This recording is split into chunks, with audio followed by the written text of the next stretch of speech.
Independent News, a production of Diversified Media Enterprises. I'm Doug Cunningham. The Fix LA Coalition is waiting to hear from the City of Los Angeles on progress in getting Wall Street banks to renegotiate interest swap deals that could save the city many millions of dollars in bank fees. The coalition is also meeting with the Los Angeles City Attorney on the possibility of filing an arbitration claim with the Financial Industry Regulatory Authority to recover millions in past excessive bank fees. Lisa Cody is an SEIU researcher with the Fix LA Coalition. She says if the swap payments were renegotiated, Los Angeles could save $5 million a year right away and as much as $70 million in returned fees. That money could restore city services and jobs. We found around $290 million in fees in 1 year going to Wall Street. That's not interest, that's not principal, that's just fees. When is that going to be in the cutting block? Like the services to the city, jobs that we lost during the recession. You have people still out of work. You have people still dealing with no services or very little services in the city. So our question is, when are the banks going to get their hair cut? And when is the city going to start asking them to do their part as well and hold them accountable? Every year, departments have to go through during the budget process and decide how they're going to cut back on services or on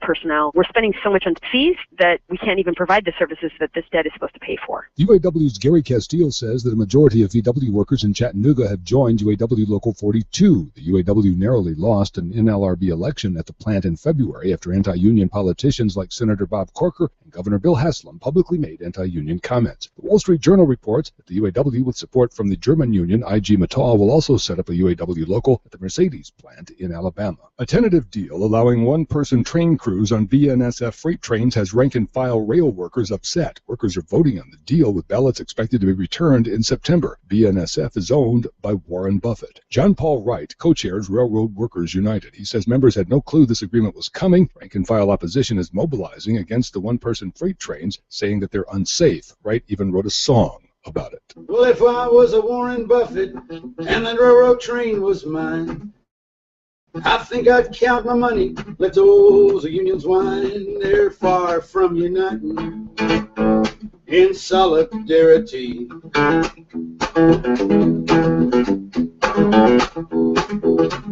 Well, I bet old Ward's a-riding in his fancy observation car, and I bet he's a-drinking coffee and smoking a big cigar. Well, we knew we had it coming, just didn't know when or where.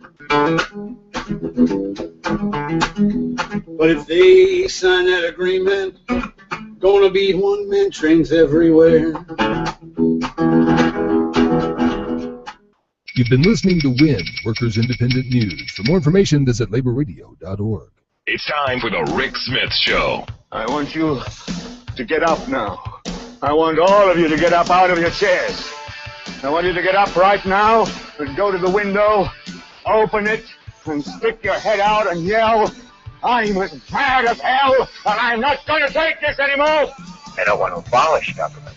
I simply want to reduce it to the size where I can drag it into the bathroom and drown in the bathtub. You bet I cut the taxes at the top. How dare you? How dare you? Go ahead. Make my day. The Rick Smith Show starts now.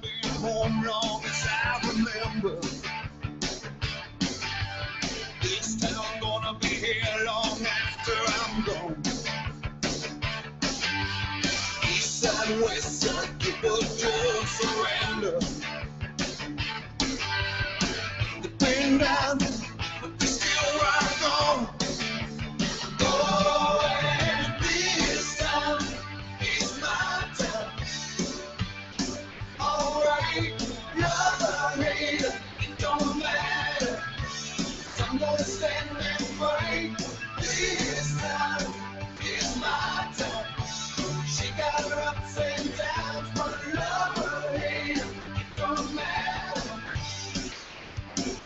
'Cause this is my time. And welcome, brothers, sisters, working class heroes. This is the Rick Smith Show. Thanks for being here. Lots of stuff in the news as we speak right now. Report from USA Today. Just minutes ago, I guess, a guy in St. Louis tried to rob a convenience store. The convenience store owner called the police. The police showed up. The guy attacked the police with a knife, and they gunned him down. And they shot and killed him. Just 4 miles away from where all of the protests and all of the chaos has been for the last several days. And you got to go. Is this another moment where insanity continues? Got a bunch of emails last night, and thank you for your thoughts. A lot of people kind of in the same boat that I'm in. This idea that what happened was absolutely, without question, wrong, but that this chaos is, on some level, has to stop. And I look at this and I go, is this tonight? Will we see, insanity around this? I hope not. But what I have been waiting for is I've been waiting for the Alex Joneses of the world and the right-wing media to kind of make this about Obama. Somehow this is Obama's fault. And, well, I don't think Alex Jones is disappointed. Because understand, every shooting, every time this happens, it's always, the blame always goes to Obama and the anti-gun people. And I gotta wonder, if everyone had guns, what would the evenings look like? I mean, stop and think about it. What we're led to believe is, all of those people have guns, all the criminals have guns. Now, there has been some gunfire. In fact, last night there were a number of shooting reported. Nobody. How do you put this? The people who were supposedly shot at didn't actually get shot. Now, the police, I guess, did arrest a bunch of people. There were, I think, 31 people arrested overall. 2 people were shot. 4 policemen were injured with rocks and bottles. And, you look at this right now where they've lifted this midnight to 5 a.m. curfew, and you kind of got to go, I don't know. I understand, and we're going to talk to an attorney from the ACLU here in a little bit. But you look at what's going on, and how do you restore peace, and how do you restore this community out of chaos? Because before we came on air, someone sent me an email asking the question of how many people are employed, and then if they work in that neighborhood, are they working now? And it's an excellent question. How many businesses are going to stay open? If I owned a small business in this area, would I stay open? And the answer is no. Way too many liabilities. If I have someone working for me and they are injured, it comes back to me, not to the insanity. So you gotta think that this is not good for the local economy, an economy that's already, from what I've read and what I understand, is already struggling. So you kind of have to wonder. Now, the other side of this is there have been a number of journalists who have been arrested. There are some who say that this is much like our military does, targeting journalists, targeting the press, and suppressing the right, the First Amendment right of the press to report and to see things. I kind of gotta say, I would say, yeah, absolutely. Since we have militarized our police departments, no longer do you have Andy Griffith and Barney Five walking around without guns and talking to people. We've got, and I just saw it here today. A little old lady got pulled over by a cop who, in full what appeared to me, paramilitary type costumes. They're no longer police uniforms that I recall. These are the parachute pants with the gun and the leg strap and all of that stuff. And you go, really? You think Granny's gonna be pulling out a MAC-10? So I gotta. There's a lot of this that just makes me scratch my head and wonder what's going on. But 11 journalists arrested, many more who claim they've been threatened, many more who claim they've been shot with rubber bullets or wooden bullets or any of the other things that the flash grenades and all the other things that are being shot out. And again, I go back to, as I've said for years, all of those things we developed in Iraq, all of those things that we developed for crowd control in Afghanistan, it has come home to roost. And I'm angry, I'm frustrated, but it is what we've been saying could happen for some time. Now what you see is we see all of these people being arrested. In fact, yesterday, a 90-year-old woman, a Holocaust survivor, 90-year-old Hetty Epstein, was arrested, according to KMOV, arrested on Monday afternoon while protesting.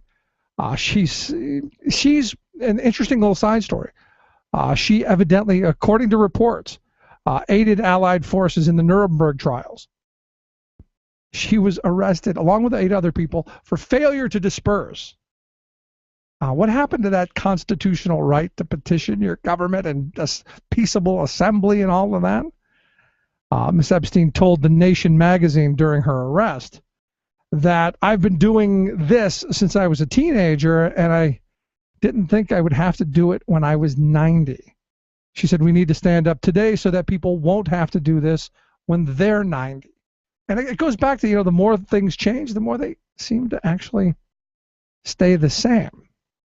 So the question that I keep seeing is, should Obama go to Ferguson? Should he go? I don't think so. I think it will cause more chaos.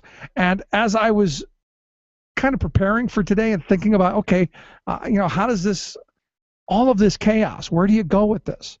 Would his presence somehow calm things, or would it make things worse? Because you got to imagine that, just a thought, if he shows up with the Secret Service and all of that other stuff, does that just heighten the militarization? Does this just heighten the show of force? I don't know. Some Democrats are saying he should stay away. He's a distraction. The right wing, I'm sure, wants him to go to cause more chaos.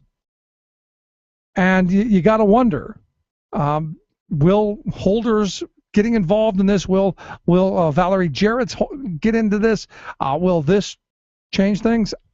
I don't know, because the more I read these stories, it's a handful of people who are causing a good portion of this chaos. And as I continue to look through this stuff, you got to wonder. Now, the pathologist hired by the Brown family, Michael Baden, you may remember that name from the O.J. Simpson, very famous pathologist, guy seems to be in all of these high-profile cases. He evidently is the one who has done some of just, I guess, a preliminary type autopsy, and he's the guy who they're basing this report on, that Michael Brown was hit at least 6 times, possibly 8 times, including twice in the head. And it's Baden's position that one of them were either from behind or with his hands up. So this not good for the police officer, and really not good for the crowd either. And I'm waiting to see tomorrow, will the grand jury be convened? What's going to happen out of this? So much of this, you just gotta look at and just wait for. And I understand, the heat of the moment, but what's been going on at nighttime, just not helpful, and not good for not only the process, but the community and the folks who live and work in that community. I don't know. Let's take a quick break. Right back. Stick around. You listen to the Rick Smith Show.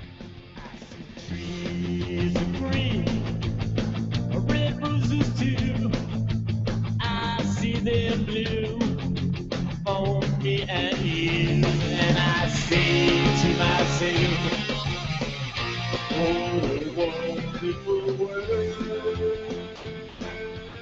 Yes, it is all about the children, even after they're born. Rick Smith. It's time for the world in 2. I'm your host, Luke Vargas, reporting today from Boston, Massachusetts, for the Talk Radio News Service. When it comes to the ongoing Ebola outbreak in West Africa, the establishment and enforcement of quarantines will likely be the tool that helps get a handle on the disease, not experimental treatments. But those quarantines have restricted freedom of movement and left many without access to regular food deliveries. It's very challenging and new. It's pretty much the first time that we have to deal with this contagious situation in such a big scale. Fabienne Pompey is the spokesperson for the World Food Programme in West Africa. With this isolated area, the food chain is threatened from the production to the access to market. People are sometimes prevented to go to their field, to do their work, to harvest. So we know that it will have an impact on the food security. The WFP will eventually aim to reach 1 million people with food assistance. And since it's thought the Ebola outbreak began with the consumption of an infected fruit bat, they're taking care to make up for sources of meat that are supposed to be off limits now. And we are there to offer an alternative to bushmeat. So in our food basket, we've got proteins, so they don't have to continue to eat these wild animals. Switching gears, Kurdish and Iraqi forces assisted by U.S. airstrikes have reportedly recaptured Iraq's biggest dam from Islamic militants, and some in America are now saying that U.S. operations should expand to capitalize on momentum. Campaigning today for a fellow Republican in New Hampshire, Senator John McCain offered the following. We need to understand that these airstrikes have got to take place in Syria as well, because the enclave, ISIS has erased the boundary lines between Iraq and Syria. U.S. military officials, meanwhile, say strikes against Syrian targets are not on the table. For more global news headlines, visit talkradionews.com. This is the Media Matters Minute. I'm John Kerr. In an opinion piece for the Wall Street Journal, Representative Paul Ryan expressed his regrets for utilizing the popular conservative talking point framing poverty as a makers and takers narrative. It's true that conservative media figures have been building up this myth for years. From co-host of Fox News' The Five, Eric Bolling. Socialism, where you take an earned dollar from a maker, you take it from him, and you give it to a taker. To Fox Business host Stuart Varney. The image we have of poor people as starving and living in squalor really is not accurate. Many of them have things. What they lack is the richness of spirit. That's my opinion. Even if Ryan is now disavowing the makers and takers rhetoric, his proposed anti-poverty policies still rely on the right-wing media myth that blames poverty on poor individuals' personal life choices. As Annie Lowry of New York Magazine explained, Ryan's latest proposal is based on the assumption that the poor somehow want to be poor. For more on this and other stories, visit MediaMatters.org.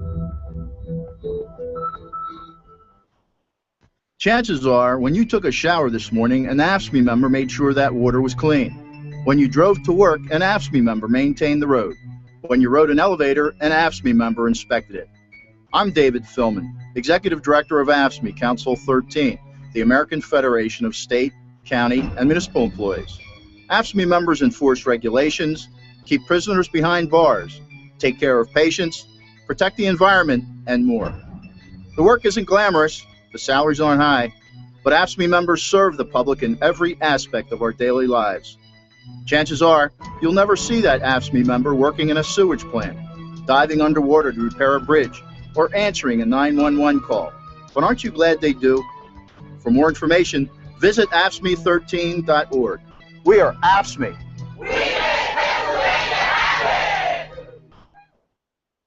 Time for change. Time to rearrange. Keeping the chambers of commerce within their gated communities. The Rick Smith Show. You can't tell me we're gonna make it somehow. I heard a wise man say the revolution starts now. I think it's time for change. Welcome back to The Rick Smith Show. Check out the website, thericksmithshow.com. So today, back in 1983, a little labor history, the Phelps Dodge copper mine. Workers there were on strike. There in Clifton, Arizona. And guess who will come rolling down the road? That's right. Tanks and helicopters, some almost 500 state troopers and over 300 National Guardmen came marching down the road to bring the strike breakers into the mines. It became a 3-year fight by the steelworkers and a number of other unions. But when you've got that kind of overwhelming, almost military force, actually National Guard military force, well, you don't really stand much of a chance. And I look at what's going on in the streets of Ferguson, it's really almost nothing new. But here to talk a little bit about what's going on from the civil liberties standpoint, I've asked Mary Catherine Roper. She's a staff attorney with the American Civil Liberties Union of Pennsylvania. She's out of the Philadelphia office. Mary, thanks for taking time for us.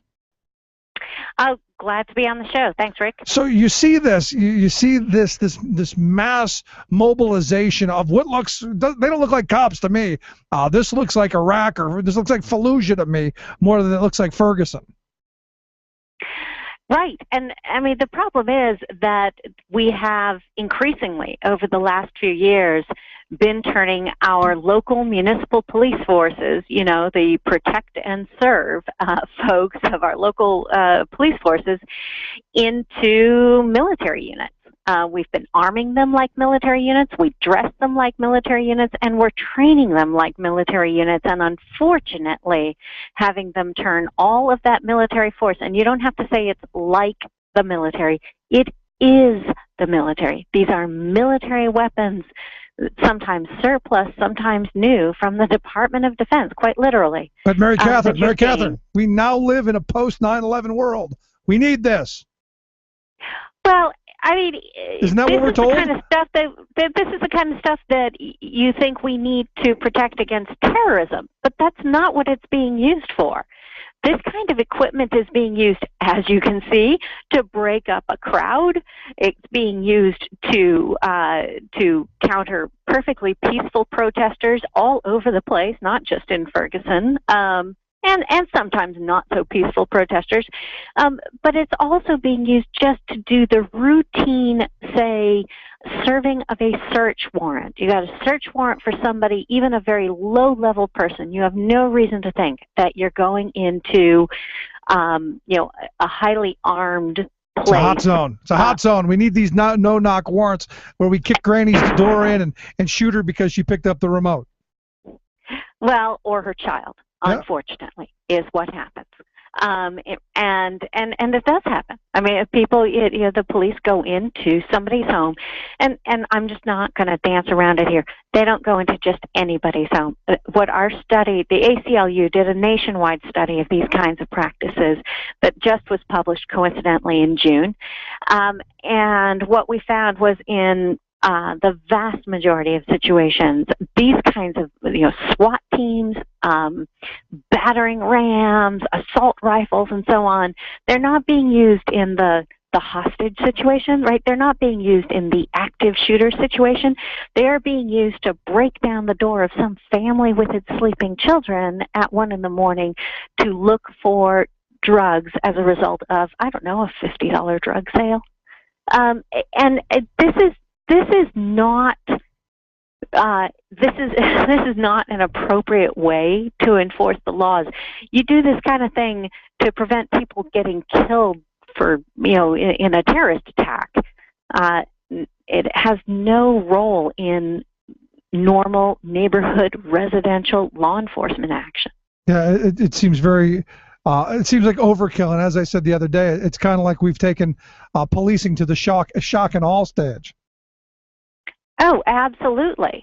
And when you do that, right, I mean, these weapons are not made for policing in residential neighborhoods. These weapons are made for killing people under extreme circumstances. And when you deploy them in residential neighborhoods, what happens is that people get killed unnecessarily. Well, let me ask you the other question, and to be fair to the criminal justice system, to the police departments. Everyone saw the shooting in Los Angeles where the criminals were basically outgunned the police and were shooting them with automatic weapons. What do you say to the person who says, well, we need to make sure that our policemen are armed at least to the level of the criminals? The thing is, not all criminals are armed with automatic weapons, and the police often have a good idea about whether or not they're going to be facing that kind of armory, and they can suit up for it, right? When instead you treat every single encounter with the public as something that requires an automatic weapon, a SWAT suit, and hand grenades, Yeah, and overwhelming force. You've done something really, really different. That's not just protecting your police officers from some kind of harm you can anticipate. That's treating the folks on Main Street like the folks in Fallujah.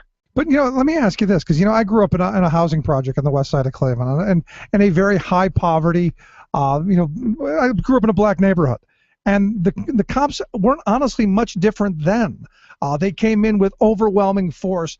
They were, in many cases, as bad, as violent, and as bad as some of the worst thugs in the neighborhood. So is it that we're now paying attention? Is this, because part of me says, sure, we've given them all these toys, but it's what this job does to people. Well, I don't think it's what this job does to everybody. I mean, there are a lot of police officers who use a great deal more force than they need to in all kinds of situations. Right. But there are also more and more police officers, more and more police organizations that are beginning to say, that is not serving us. Right, that is not reducing the amount of crime, and it is certainly not putting the public on our side. And without the public on our side, we cannot protect the public, because if nobody will talk to us, we are unable to police the streets. And I think more and more police organizations are recognizing that they need to work with communities, right, and not simply attack communities. It just simply doesn't work.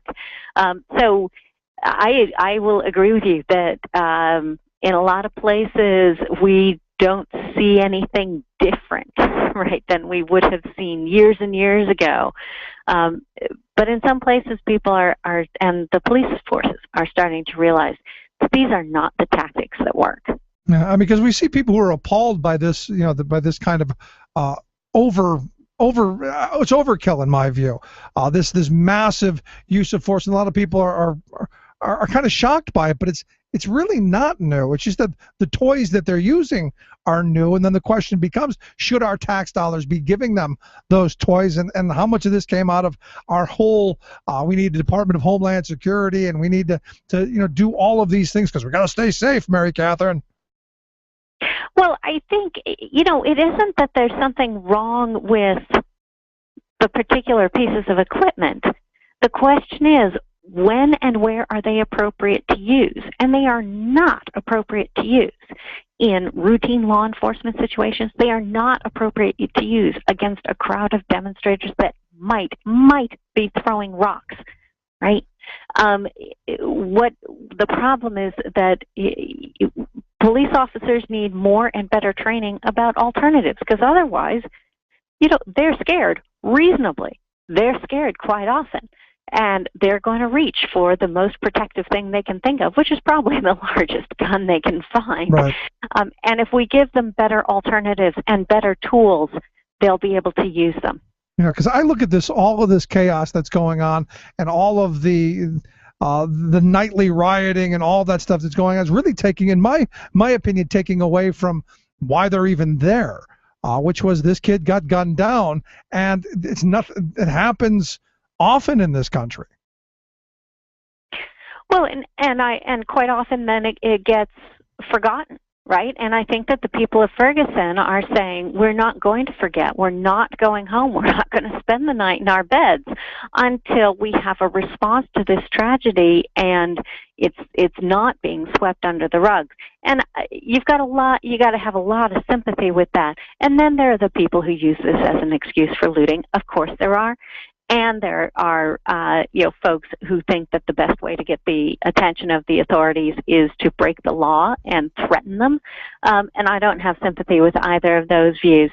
But in either case, it doesn't help the situation, right? It doesn't bring calm to walk out there with grenades and start throwing them at people. No, I'm with you on that completely, and especially going after members of the media, which is another part of this.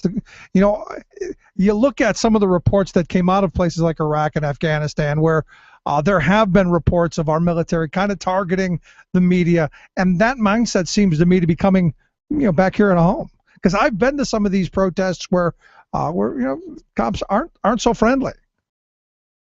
Oh, well, police officers all over the country, many of them resent being recorded. They feel very much under attack, and they are very defensive about what they're doing. And unfortunately, for some of them, that turns into retaliating against the people who are documenting how they're acting, when in fact it's the right, and I would say the obligation of every citizen of this country to supervise the police. Yep, I'm with you. But I go back to in February of 2011. We here at the program were in Wisconsin for the uprising there. In fact, we slept for a number of days in the Capitol. And the policing there was completely different. In fact, you very at the beginning of it, you didn't see the police hardly at all. They were standing at the front door, and they were as nice as could be. It was a different mood to me when you see 150,000 people there, and when you see what's going on in Ferguson. A completely different kind of people, still outraged, but a different kind of mood. Right, and just because you got a lot of people in one place does not mean either that you need to disperse them or that you need a whole bunch of cops there to keep them from moving or control them. It's really, I understand the tension and I understand the temptation on behalf of the police to treat that kind of a gathering as sort of an emergency to be dealt with, but it's not. It's called democracy. Yeah. Last question I've got for you. In looking at this, could this be, not just the militarization, but just the poor training of command, that you've got this small little town who completely unprepared for this, and a law enforcement hierarchy that wasn't prepared and did nothing early on, that let this get so far out of hand? Oh, there's no question that this is about training, right? Police officers, again, quite a number of police officers, especially if you're talking, forces in small towns where they don't have a lot of money for specialized training, they don't have in-house experts on this or that or whatever.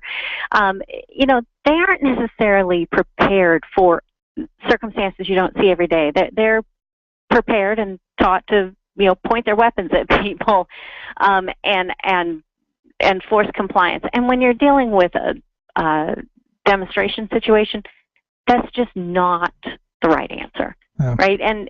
But again, I'll say, police use the tools that they're given. Give them more tools, and that includes training, and they will be able to react better. Yeah, there you go. That's probably one of the most rational things I've heard all day. Well, we try. There you go. Mary Catherine Roper, I appreciate you taking time for us. Thanks for your insight and your thoughts. I appreciate it. Absolutely. Thanks, Rick. Thanks so much. Let's take a quick break. Right back. Stick around. You're listening to The Rick Smith Show. We're working people. Come to talk. When the kids are united, they can never be divided. As yesterday, there's a brand new chef today. Uncovering the con in conservatism. Rick Smith. Another day of sudden flood emergencies and high water rescues, this time in Long Island, New York. Historic storms and flooding paralyze cities across the U.S. California breaks heat records again.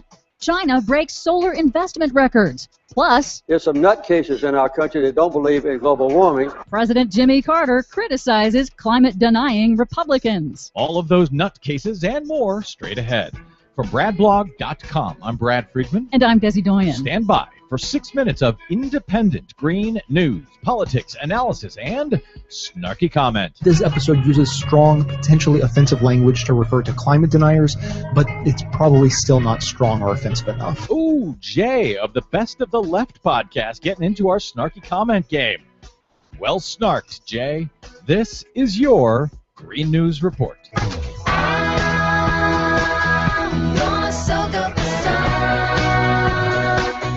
Okay, Desi Doyen, we talked about it in our report earlier this week, but the rains had not finished yet in Detroit, and had not even gotten to Long Island by that time. Oh, yeah, the extreme weather hits just keep on coming. Historic deluges and dangerous flash floods breaking records across the eastern half of the U.S. this week, demonstrating the multiple, serious, and expensive impacts of global warming that are increasingly overwhelming our aging infrastructure. In Detroit, the ground came up, and I just remember screaming at him, saying that we gotta go.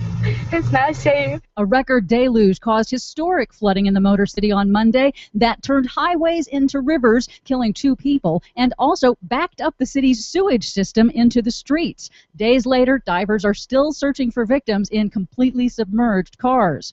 In Nebraska,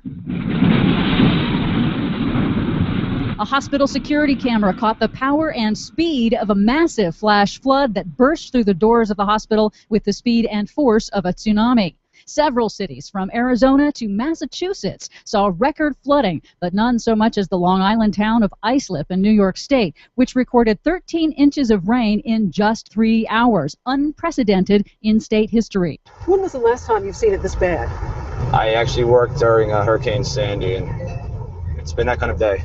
Islip broke the New York State record for heaviest rainfall in a one-day period that was set during Hurricane Irene, but this was not a hurricane. No, this was just Wednesday. Right. Now, why is this happening all at once? Why is this happening all at once? Funny you should ask. NBC News reports it's changes in the jet stream. According to a recent study, extreme weather is due to a rise in blocking patterns. That's when hot or wet weather stays stuck over a region for an extended period of time. Most scientists are not surprised. They've actually seen this coming for a while. We've seen these type of blocking weather patterns almost double in the last decade. We've seen it coming for a while. We've talked about it on this show for a while. Scientists have been warning about it for a very long time, all during which the denialists out there have just been ignoring it as if there's nothing to see here, no concerns. Right, and of course good for NBC for mentioning that increase in blocking patterns, making extreme weather events more common. So a blocking pattern is basically what? Melting sea ice in the Arctic is changing the atmospheric air temperature. That's changing the jet stream, slowing it down, and that's what causes these blocking patterns. So the systems stall, they can't move across the country as they normally would. Instead, they get blocked in place and just drop all of this water in one place? Yep, but what NBC didn't tell you was the rest of the story. That new study also concluded that human-caused global warming is driving that increase in blocking patterns and extreme weather events. It's the opposite effect in California, where extended record drought is sending shockwaves through the global food market, raising food prices. And not helping, California is also crushing heat records. The first 7 months of this year were the hottest ever recorded in the Golden State, meaning that 2014 is likely to beat 2013 as California's hottest year on record. So the fact that I have been whining about how warm it is out here in California over the past 7 or 8 months is not my imagination. That's right. Now, the solution to this, says former President Jimmy Carter, is denying it? No, it's to cut emissions. We need something like a carbon tax, which I think is the only reasonable approach. In an appearance at a renewable energy conference in Aspen, Colorado, the 89-year-old conservationist who established the Department of Energy and warned of the need to act on global warming while in office way back in the 1970s, he laid the blame for inaction squarely on Republican climate deniers. I would say the biggest handicap we have right now is some nutcases in our country that don't believe in global warming. But finally, some good news in China. They're already taking action. The city of Beijing just announced it is banning coal in its districts by 2020, and a new report shows China has installed more solar power in just the last 6 months than the U.S. currently has in existence. Impossible. Fox News has told me over and over again that we can do whatever we want about global warming, but China doesn't care, and they're going to keep emitting. I guess Fox News was wrong again. Yep. Go figure. For much more on those stories and the ones we couldn't get to, please check out our website at greennews.bradblog.com. While you're there, please consider a donation to help the Green News Report stay on your public airwaves. From bradblog.com, I'm Brad Friedman. And I'm Desi Doyen. And this has been your Green News Report.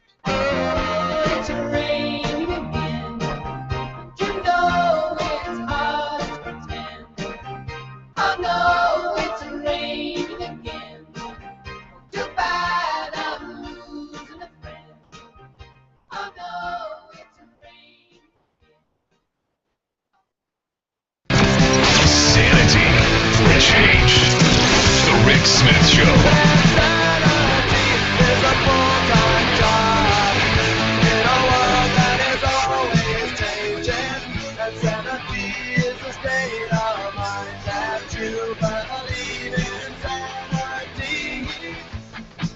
Back to the Rick Smith Show. So yesterday, the Pew people put out a new research poll. Finds, not surprisingly, that people are divided. No kidding. Divided along racial lines, divided along political lines. Anybody surprised about that? Did we need to do a poll on it? I don't think so. Overwhelmingly, 80% of blacks said that the case, this Michael Brown situation, raises very important questions about race in America. Absolutely agree. 18% of blacks, surprisingly, believe race is getting too much attention. Remember that 18% number because it's important. White folks, well, 37% think the case raises important questions about race, of which I would be one of those people. It does, in my view, raise really interesting questions and important ones that should be answered. Why did we see nothing with Cliven Bundy? Why were things really extremely peaceful during the uprising in Wisconsin and last Friday in Philadelphia, as we were walking through the streets of Philadelphia, standing in support of the locked out workers at the convention center? Why weren't there cops there with horses crushing heads? I remember seeing a handful of policemen on bicycles. No horse cops. I would have liked to have seen a horse cop, though. I would have. But they were on bicycles. And very nice, very, very cordial. The way I think things should be. And I understand the difference in mood. I understand the difference in situation, but a very different manner. But 47% of whites believe race is getting too much attention, while 16% of whites don't know. I don't know. Between Democrats and Republicans, there's a split.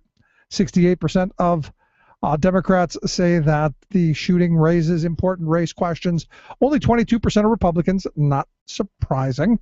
47% of independents, they believe it raises questions about race and race relations in this country. The poll finds that blacks have little confidence, and not surprising, in the investigation of what's going on, because you see this stuff and it's covered up time and time again. You see, nobody ever seems to be held to account, so it's not surprising. 76% of blacks say they're not confident with the investigation. 18%, and you got to wonder if it's the same 18% that express confidence in the investigation process. 52% of whites have confidence. 33% say they have little or none. I'm in the little or none camp, and just because of all the things that I have seen throughout my life, I'm in the I don't know.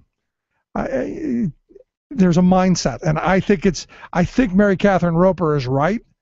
I think that training and a different mindset is helpful. But I don't know. I mean, I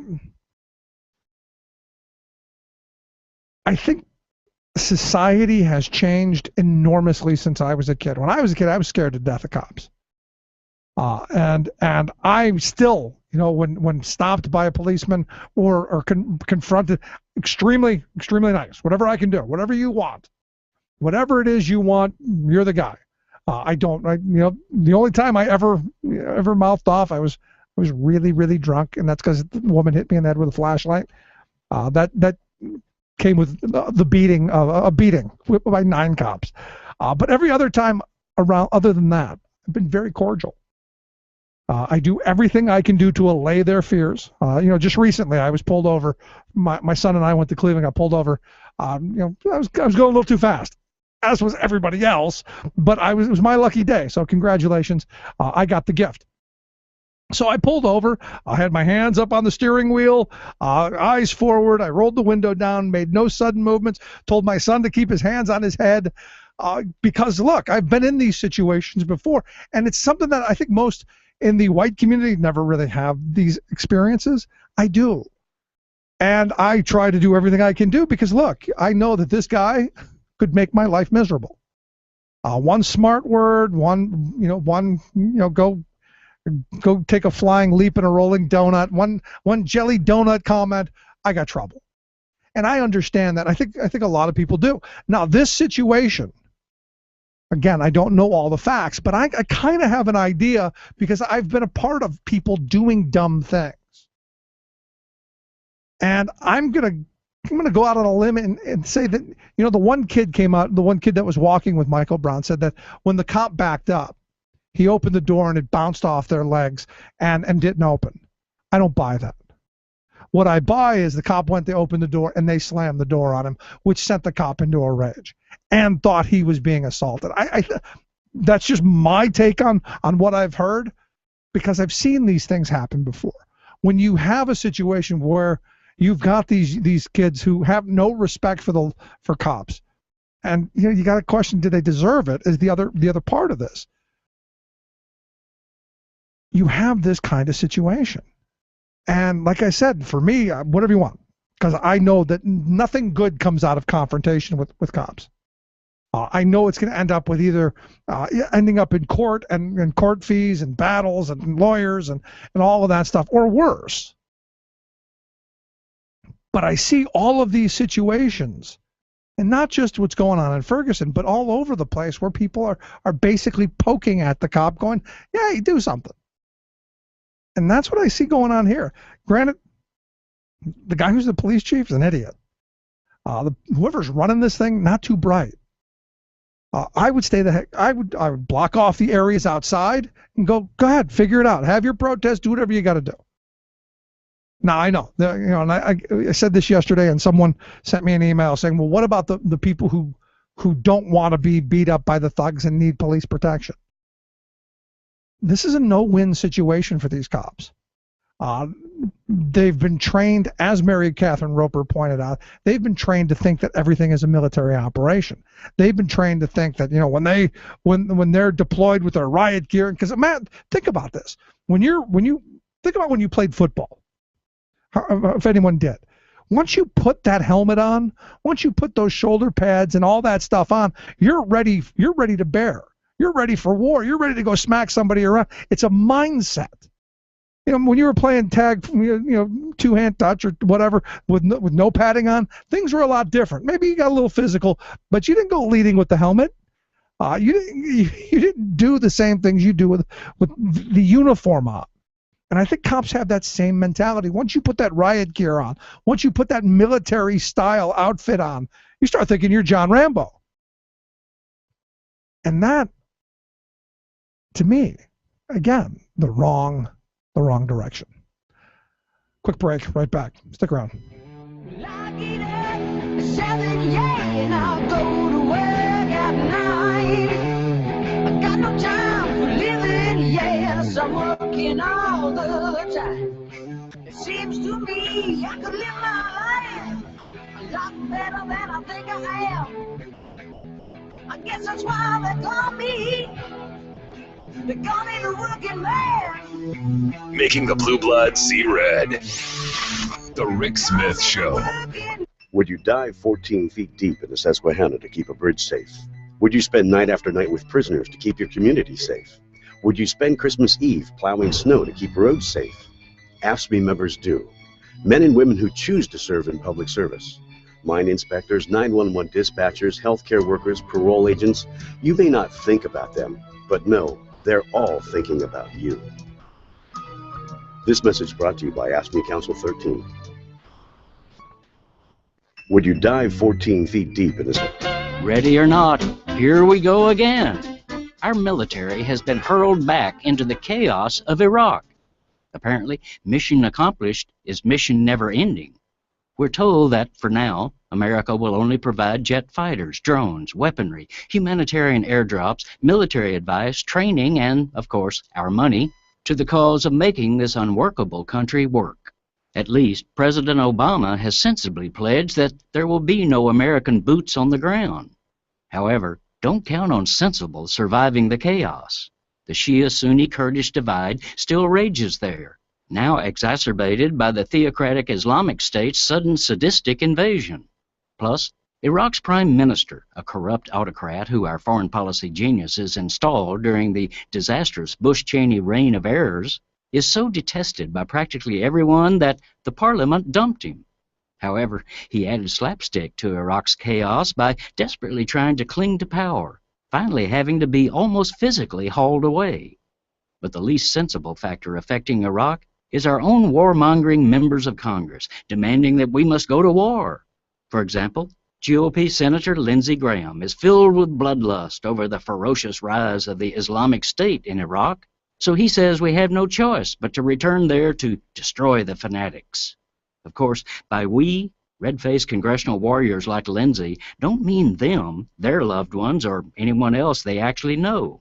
This is Jim Hightower saying, since the end of World War II, practically every American president, backed by Congress, has sent our troops to die in wars of lies and political flim-flam. From Vietnam to Grenada to Iraq, our soldiers have been in senseless wars nearly non-stop for 70 years. It's time to tell the perennial political sword rattlers that they should wield the swords themselves. What do the corporate powers from Wall Street to Walmart have in common? They hate the Hightower Lowdown. You can see why at www.hightowerlowdown.org. Exposing GOP hypocrisy. The Rick Smith Show. If you want the truth, here's to the future. He's a crying I want it all. I want it all. I want it all. And I want it now. I want it Welcome back to the Rick Smith Show. Check out the website, thericksmithshow.com. If you missed any portion of the program, you can download the podcast there at the website or get the app on your smartphone. Just Google Play or iTunes, The Rick Smith Show. Take the program on the go wherever you go. I got an email, during the break saying, hey, is this really a racial issue? Because I've said, look, I do believe this raises very important race questions. It does, especially in the eyes of law enforcement. And, the questions, of I believe are one thing. I came across a story over at Mother Jones that pointed out that there are a number of groups, a group called Color Lines and the Chicago Reporter. Back in 2007, according to the reporting, they did a kind of an investigation of all fatal shootings in 10 major cities across the U.S. And what they found, not surprisingly, is that it was a disproportionately high number of African Americans who were the victims of these shootings. In fact, one of the things they found in Oakland, California, for instance, the NAACP reported that out of 45 police-involved shootings between 2004 and 2008, 37 of the 45 people who were shot were black people. And oddly enough, none of them were white. A third of the shootings were fatal, and interesting, in 40% of the cases, no weapons were found. And I guess not surprisingly, and this is why, the overwhelming number of people polled by Pew had no confidence in the investigatory process. None of the officers involved in this were charged.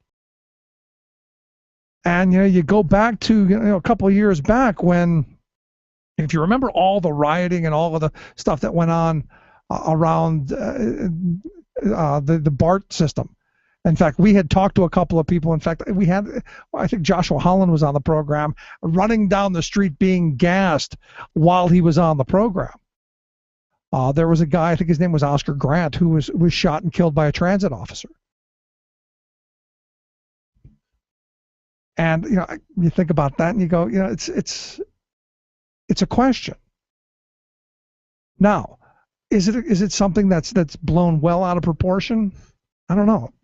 Let's go to the phone lines and find out what's on your mind. Hey, welcome to the program. What's on your mind? Rick, it's Andy. Hey, Andy, how are you? All right, you busy? No, hit me. What's going on? I don't want to get you off your tact on the Ferguson situation, but you can probably guess I agree with you on everything you're saying there. Just a real tragedy, and it's a horrible tragedy. Yeah, and the shame is, like you said with that study that just came up, the black people, as far as the police goes, there's just not at all the trust between the two groups. It's a shame. And the question goes back to is how did it get this way? Is it always been this way?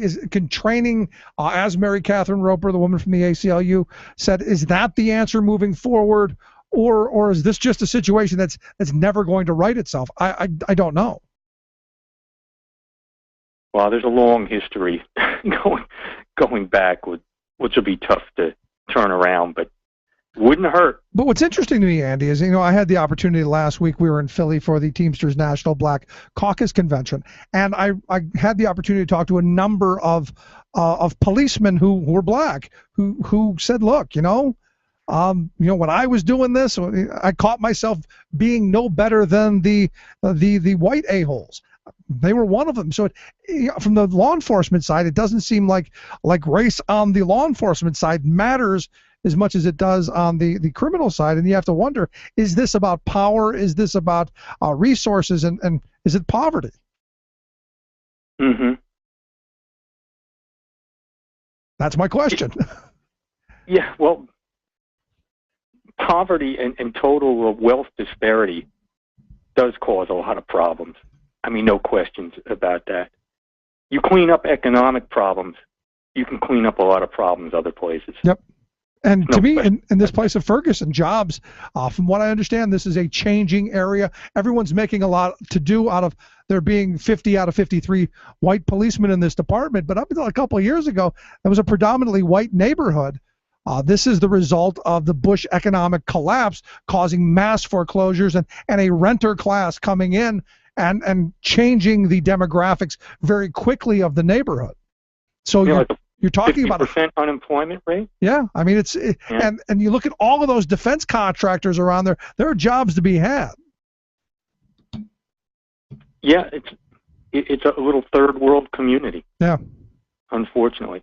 Hey, the reason I called, I'd mentioned this to you before on your July 30th show when you do the talk radio news little infomercial vignette. You had Luke Vargas on. Right.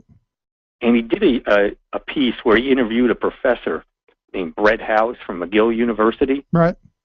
It was on the Argentinian bonds that this company owned by Paul Singer, big hedge fund manager in New York, Elliott Management, and they have a subsidiary called NML Capital, owns a bunch of the bonds. Right.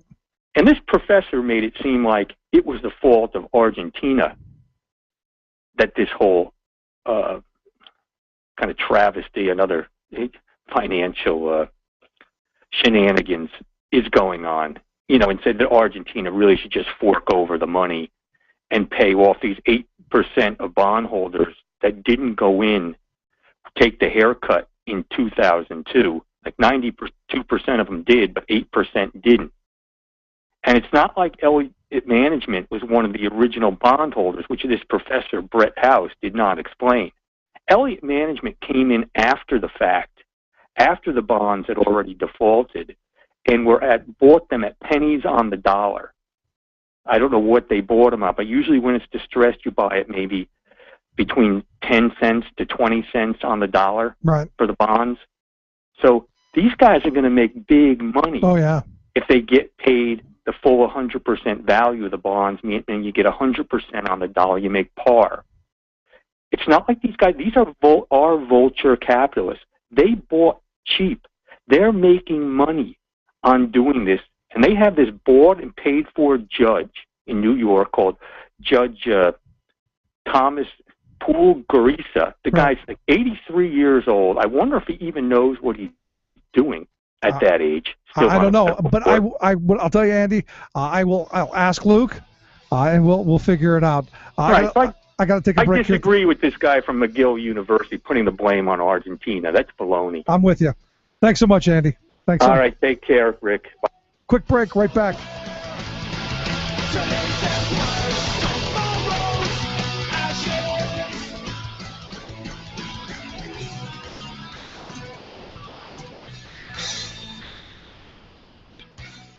You're listening to The Rick Smith Show. For more information, go to thericksmithshow.com. If you've missed any portion of the program, you can download the podcast at thericksmithshow.com.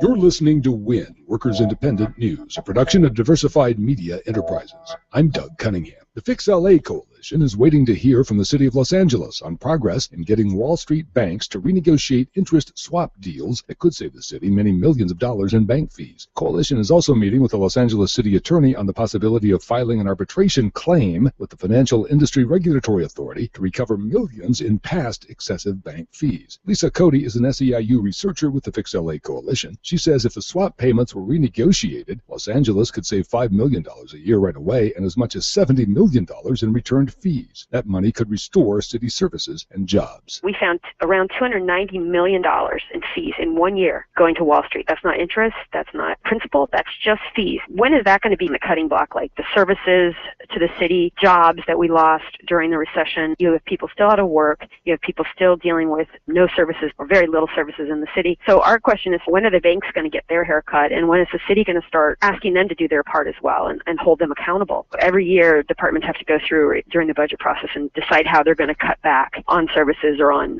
personnel. We're spending so much on fees that we can't even provide the services that this debt is supposed to pay for. UAW's Gary Castile says that a majority of VW workers in Chattanooga have joined UAW Local 42. The UAW narrowly lost an NLRB election at the plant in February after anti-union politicians like Senator Bob Corker and Governor Bill Haslam publicly made anti-union comments. The Wall Street Journal reports that the UAW, with support from the German union IG Metall, will also set up a UAW local at the Mercedes plant in Alabama. A tentative deal allowing one-person train crews on BNSF freight trains has rank-and-file rail workers upset. Workers are voting on the deal, with ballots expected to be returned in September. BNSF is owned by Warren Buffett. John Paul Wright co-chairs Railroad Workers United. He says members had no clue this agreement was coming. Rank-and-file opposition is mobilizing against the one-person freight trains, saying that they're unsafe. Wright even wrote a song about it. Well, if I was a Warren Buffett and that railroad train was mine, I think I'd count my money, let those unions whine. They're far from uniting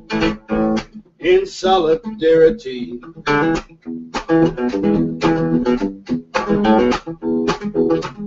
Well, I bet old Ward's a riding in his fancy observation car, and I bet he's a drinking coffee and smoking a big cigar. Well, we knew we had it coming, just didn't know when or where.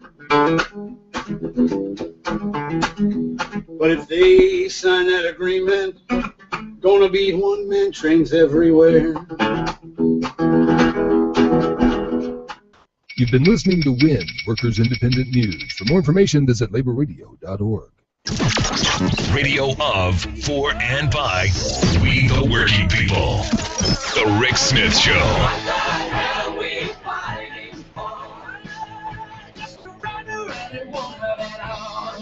Just got time to say your prayer while you're waiting for the hammer to fall. Welcome back to the Rick Smith Show. Check out the website, thericksmithshow.com. So if you've been following the Corbett ads, spent a lot of money in the month of July. I guess like almost like $1.7 million on advertising and television, while Tom Wolf, the Democratic gubernatorial candidate, spent actually nothing. And that's why the polls have tightened just a bit. But I love the more jobs governor stuff, and I love they found a school board member somewhere in the state to say that he's doing a great job. They found one, and I think that's about the fact of the matter is she's on the executive chair of one of the county Republican Party committees. Not surprising, and also this he's the grand defender of the taxpayer. Yet you see local taxes going up. But here again, a lot of these bad ideas that have come out of the governor. Another one, this pension thing. I want to talk a little bit about it with Dr. Steven Herzenberg, Executive Director of the Keystone Research Center. Steve, thanks for taking time for us. I'm happy to, Rick. I have to admit, I'm a little surprised you didn't ask whether or not that school board member was on the payroll of the Department of Education. Oh, you mean one of the ghost the ghost jobs? I couldn't resist that. How do I get a $140,000 a year ghost job? Give me a no-show job. Would be nice. It's not about being nice. It's about being accurate. I mean, the truth is, you're right. It's a good question to ask. Maybe we should. Maybe he's got a pension advisor who's advising him, because the advice he's getting is bad. Time for some more FOIA. Let's get some more information. No, I'm kidding. I'm kidding. Go ahead. Let's talk about pension. We've been hearing a lot of talk, Steve, from the governor and from others saying that the only way we balance the budget and the only way we do all of these, we invest in education and infrastructure and all this stuff, is to screw teachers and cops and firefighters and public sector workers out of their pensions, because there's this massive crisis, this enormous crisis. It's coming down on us like boulders. Are we in that bad? First, are we in that bad a situation? And then the second, is what he's proposing the answer? No and no. So we've got a pension hole, which was created to some extent on a bipartisan basis, because we took the money that we should have put into pensions, public pensions for teachers and nurses and other public servants, folks who were contributing themselves, as you know, 7 cents of every dollar that they earn to their own pension. But instead of matching that, or more than matching that, like most states do, over a decade, employers only put in half as much as employees. In some years, nothing at all, and they diverted that money to corporate tax cuts, in particular, that clearly have not demonstrated any positive economic benefits for the state, given our fairly mediocre or poor job performance recently. So again, if you don't put money into a pension plan, it becomes underfunded. It's not a big surprise. That was made worse, as we know, by the financial market downturns of 2008, 9, 10. Of course, the markets have come back, which is helpful. But so do we have a pension debt? Yes. Can we solve it over a period of decades by doing the right thing? Yes. But so in some sense, the governor, the one thing he has accomplished is over 3.5 years, he's educated folks on there is a problem that we can't keep ignoring. That part of the argument he wins, but the part of the argument he loses completely is the solution, because he doesn't have one. Go ahead. The question I have is, has he made it worse? I mean, it's my view that, if you remember the budget talks, they actually wanted to not make the payments again this year, again making the situation worse down the road. Well, I mean, fortunately, the legislature didn't let the governor, to use his phrase, kick the can down the road yet again by lowering pension contributions over what's required based on the 2010 law. So in that sense, he wasn't allowed to make it even worse this year. But in another sense, he absolutely made it worse. I mean, in terms of the sort of challenges of school districts and education funding, he made it much worse, because when he cut education funding to the classroom, basically nearly $1 billion less going into the classroom starting in the 2011-12 school year, which was the first one he influenced, and school districts have only got back $500 million of that first year cut, even 3 budgets later. So you're talking cumulatively, you're talking more like $3 billion in cuts. And so what that means is that school districts, many of which actually they have reserve funds, and they some of them planned ahead. And they knew that they weren't going to get away with putting nothing into pensions forever, so they created reserve funds. But then with deep cuts, particularly in the districts that can least afford it, the lowest income school districts took the biggest hit.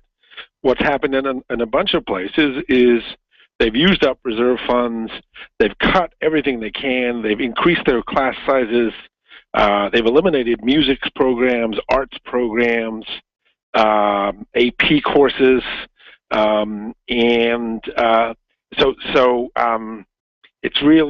it's in that situation where the states dramatically reduced funding over several years, and at the same time, pension funding has to go up because we can't get away with putting nothing into pensions. So that's what the governor's made worse. I mean, the reality is the state has a revenue problem, and if you keep giving away a revenue you don't have, $3 billion a year roughly now to corporations and tax cuts that have been enacted just since 2003, then you don't have enough money for schools, you don't have enough money for pensions, you don't even have enough money for infrastructure, even though we did find some money to begin to rebuild our roads and our bridges. So that's what the governor's made worse. We don't have enough revenue to do the things we need to do. That is the fundamental issue, not that we have pensions that are unaffordable, because we don't. Yeah, so I want to go back to the $3 billion we've given away in tax breaks. Yet I keep hearing that we're broke. We don't have any money for librarians or nurses in the Philadelphia school district, or even at this point teachers for that matter. But we've given away $3 billion? Yeah, and again, this is partly a bipartisan thing. One of the second biggest corporate tax that we have in Pennsylvania has been on the books to be phased out since actually the Rich administration in the 1990s. And each year there's another reduction in that tax, and it's been postponed a couple of times, but it hasn't been, the declines in that tax haven't been stopped, despite the fact that we had very difficult budgets, despite the fact that we couldn't afford it. And the other thing that most people know about by now is, of course, the drilling tax. The idea, every other state that has significant natural gas resources, including progressive leaders such as West Virginia and Wyoming and Louisiana and Texas, right? Everybody else taxes their gas companies. We don't. We have this tiny little drilling fee, so we're giving away there another hundreds of millions of dollars a year. So again, that's our problem, is that over a very long period of time, we collect less and less revenue from the folks who can afford it, including corporations that have now had a run of profitable years, and for that matter, decades. That's sort of unprecedented in American history. And if, despite that, you keep on moving further and further away from a fair tax system, then lo and behold, you're not going to have the money you need to meet the basic functions of government, including paying for schools. But Steve, I must be just losing my mind here, but I was told that Pennsylvania has one of the highest corporate tax rates in the free world, that we should be just rolling in cash with all the money that we're stealing away from these poor corporations that we're overtaxing. Right. Yeah. No. And so, but of course that's nonsense. I mean, that's the trouble is we have this a Swiss cheese tax system, right? So on paper, we take nearly a dime out of every dollar in profits from corporations Pennsylvania collects, which is on paper more than most other states. But again, the fact is that it's so easy for particularly big corporations to play games with their on-the-books taxable profits in Pennsylvania, and going back to, again, the Ridge administration in the 1990s, one of the standard things state government did to companies they were trying to lure to Pennsylvania was sort of give them a primer on how they can register in Delaware, how they can minimize their taxable income in Pennsylvania. This is our state, government.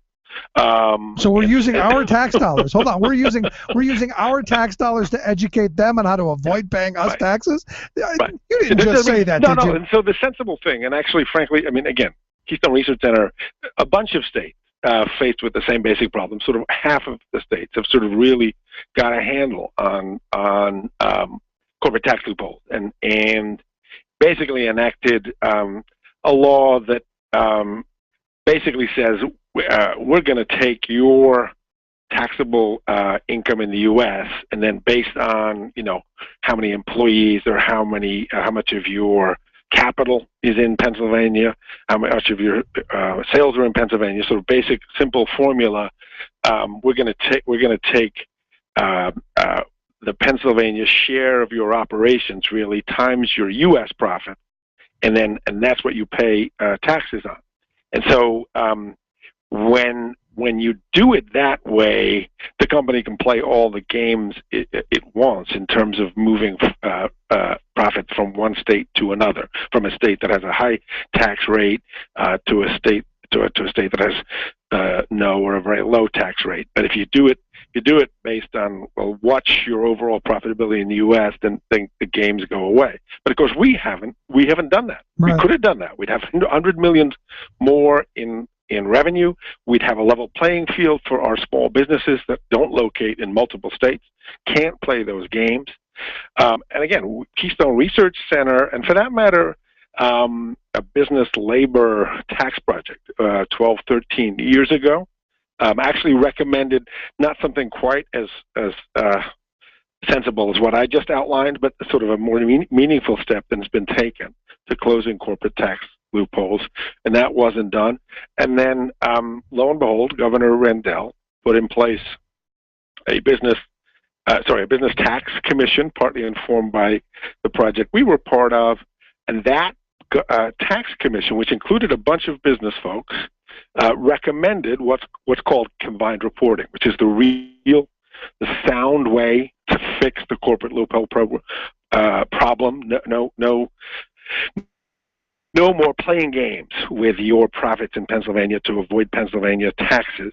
And if you do that smartly, you can actually lower the tax rate. So you can have like a 6.5% or a 6% corporate tax rate and raise more revenue because you're actually collecting it, as opposed to having a 10% tax rate and not collecting, right? And that sounds really sensible. You know who was on that tax commission? Who was on it? On the business side? Who's that? The Chamber of Commerce. Well, there were a bunch of business people there. There was one of the it wasn't the chief financial officer. Well, but a guy from Sheetz was on that.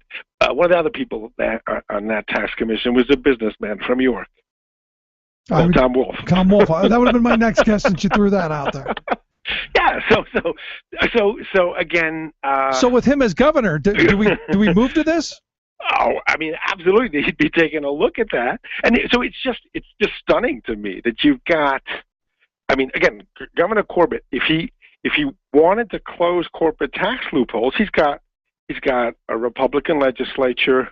Actually, some Republicans in the House, a guy called Dave Reed, have at least showed some leadership and some interest in, again, not doing what I think is the real fix in terms of closing corporate tax loopholes, but showing some interest in stopping the worst of the games and forcing companies to add back some revenue, so that their profits, as recorded in Pennsylvania, are a little bit more realistically, estimated, and so we're getting some more money from them because they're using Pennsylvania's, publicly educated employees, and they're using our roads, and they're using our, utility infrastructure, right? And they're using our telecommunications infrastructure, right? But again, Governor Corbett has had ample opportunity over 3.5 years. If he really wanted to close corporate tax loopholes, that would have been wonderful. A big step towards a fairer tax system for small businesses as well as for middle-class individuals versus those highly profitable big corporations. But here we are, 3.5 years in, and we've taken some baby steps. So if I'm hearing you right, that he had nothing to do with. So I'm just. It takes a certain amount of chutzpah to sort of to run ads that are talking about corporate tax loopholes when you've been in office for 42 months and not only shown no leadership, barely shown any followership on the issue of corporate taxes. Is just wow. I guess if you got enough money, you can say whatever you want. Yeah, and he has been spending it.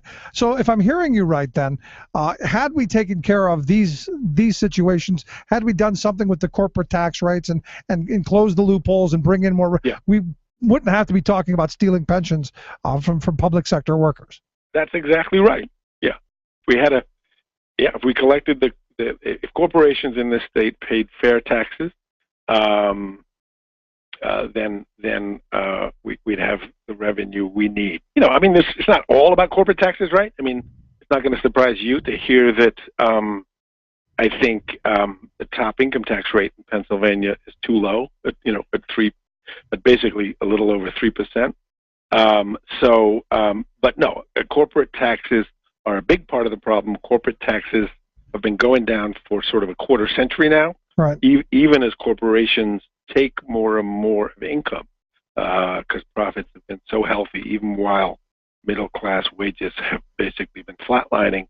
So, corporate taxes could solve our pension problem, help with our education funding, and help address our other needs as well. So last line of questioning I've got for you then. On the pension front, what's being presented before us, this Corbett-Tobash plan, the Grell plan, all of this stuff that's being thrown at us, which seem to be going away from a defined benefit plan and to a defined contribution plan, basically taking what my grandparents had away from us and giving us these crummy 401k plans that all of us, I think, know aren't worth the paper they're written on for the most part.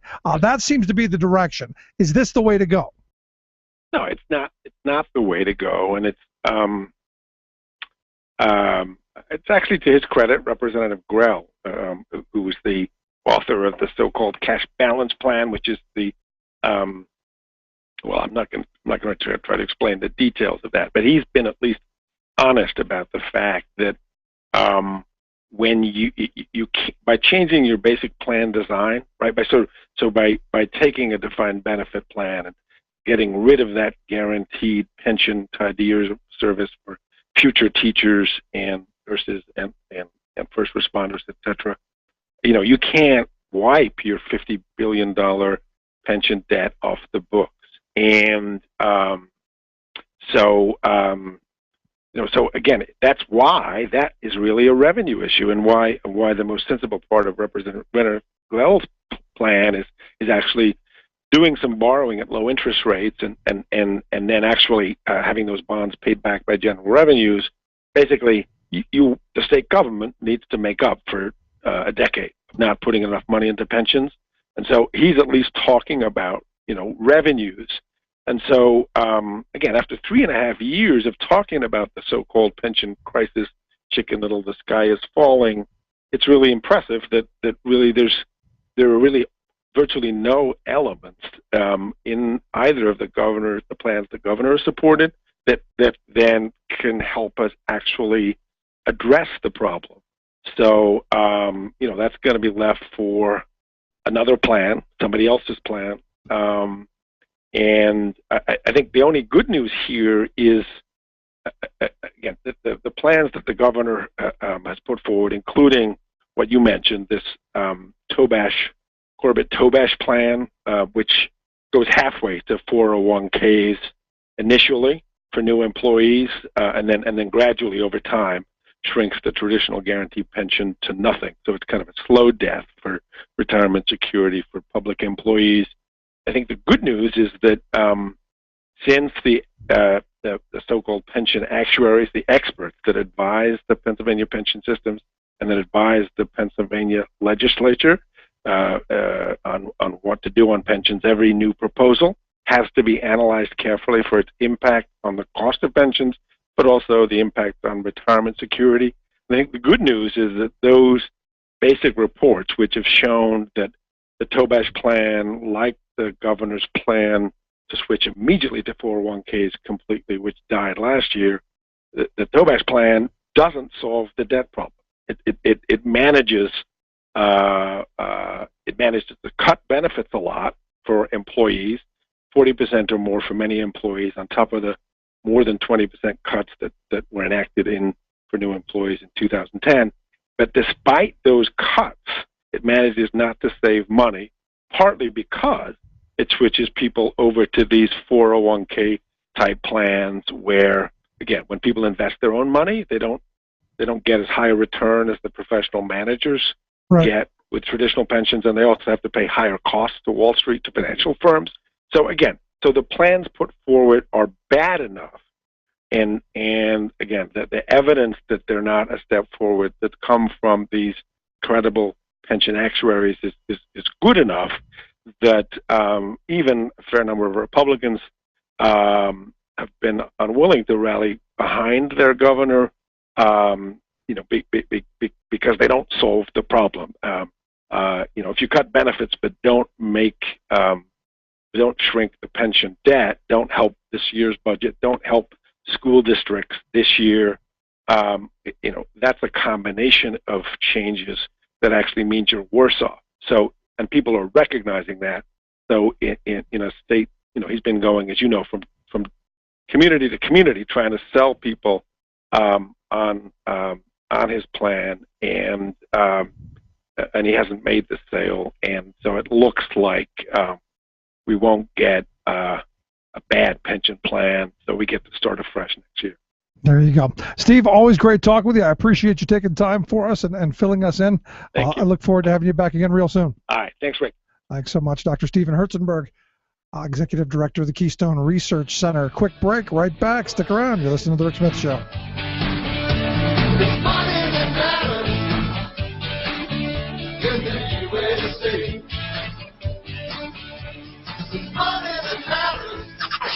You're listening to The Rick Smith Show, where working people come to talk.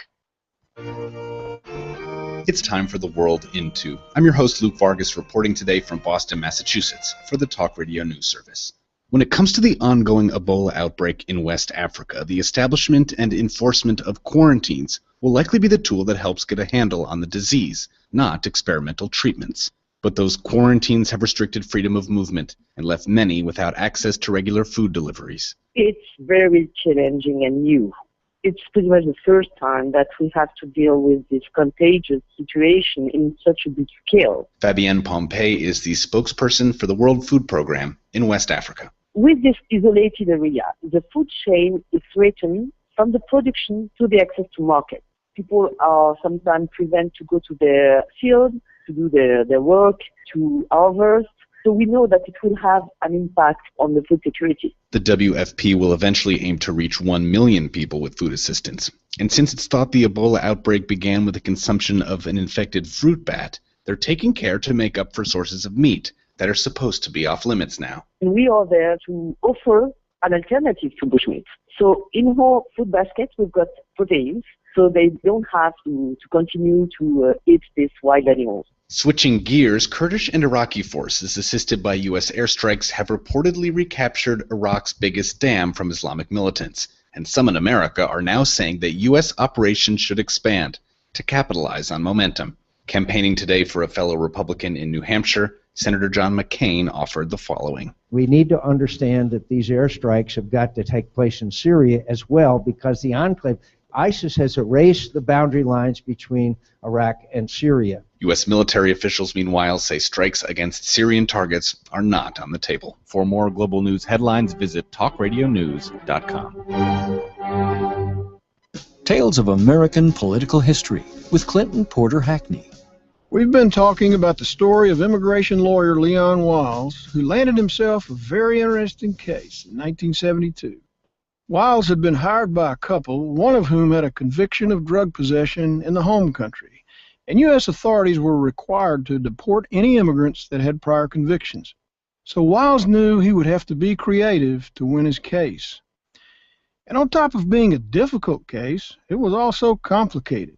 Not only did the husband have a conviction, but the wife was tied up in a custody battle with her former husband who had disappeared with her daughter the year before. They believed that the daughter was in the United States and they were determined to find her. And they had enough money for a big fight in order to stay in America to search. Join us again next time as we continue to discuss lawyer Leon Wild's creative legal argument. This is Clinton Porter Hackney at cphackney.com. Chances are, when you took a shower this morning, an AFSCME member made sure that water was clean. When you drove to work, an AFSCME member maintained the road. When you rode an elevator, an AFSCME member inspected it. I'm David Philman, Executive Director of AFSCME Council 13, the American Federation of State, County, and Municipal Employees. AFSCME members enforce regulations, keep prisoners behind bars, take care of patients, protect the environment, and more. The work isn't glamorous, the salaries aren't high, but AFSCME members serve the public in every aspect of our daily lives. Chances are, you'll never see that AFSCME member working in a sewage plant, diving underwater to repair a bridge, or answering a 911 call. But aren't you glad they do? For more information, visit AFSCME13.org. We are AFSCME.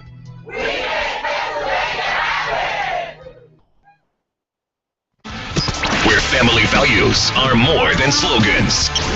The Rick Smith Show.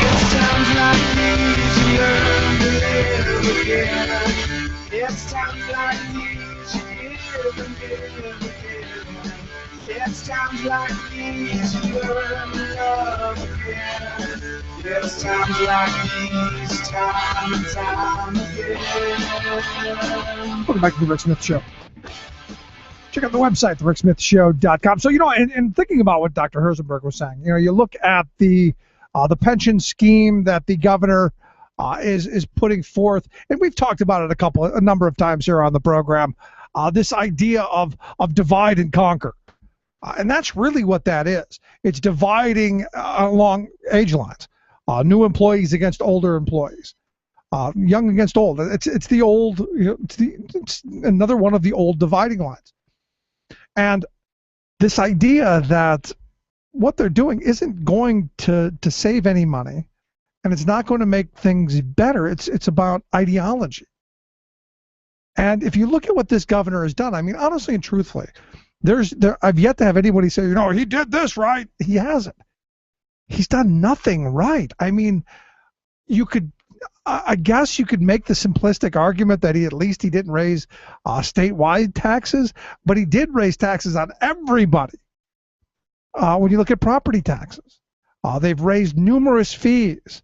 At the end of this, call it whatever you want, taxes are still going up.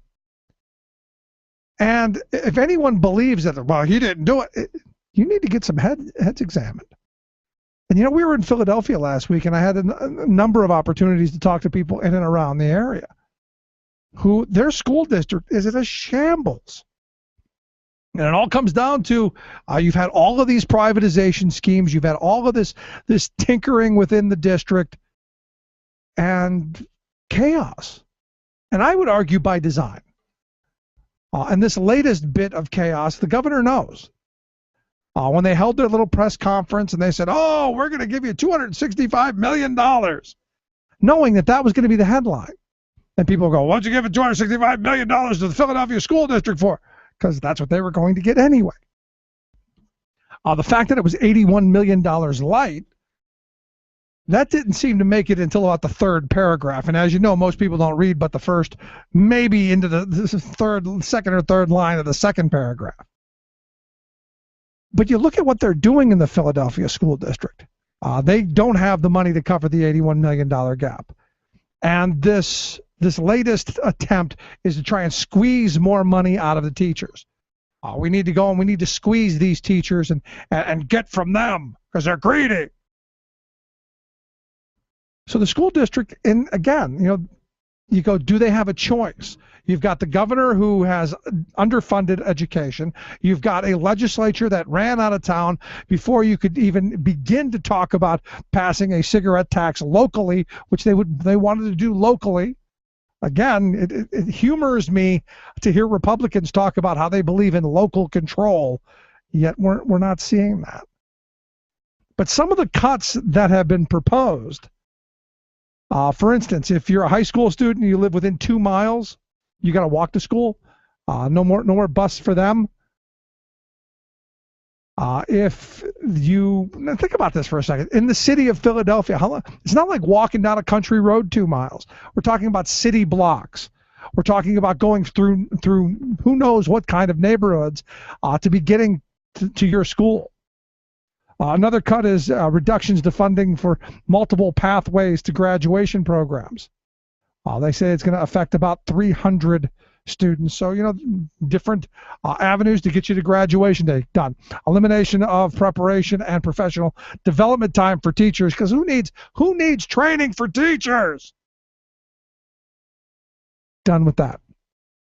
Schools will be cleaned less often and have fewer cleaning supplies. So we're going to cut the amount of staff who actually cleans up after the kids, and we're not going to use cleaning supplies. We're just going to use a dry, wet rag. That'll do it, right? School police officer vacancy is going to be left unfilled. Really? Leaving an additional 27 elementary schools to share one. Can I say that again? 27 schools. One police officer. 27.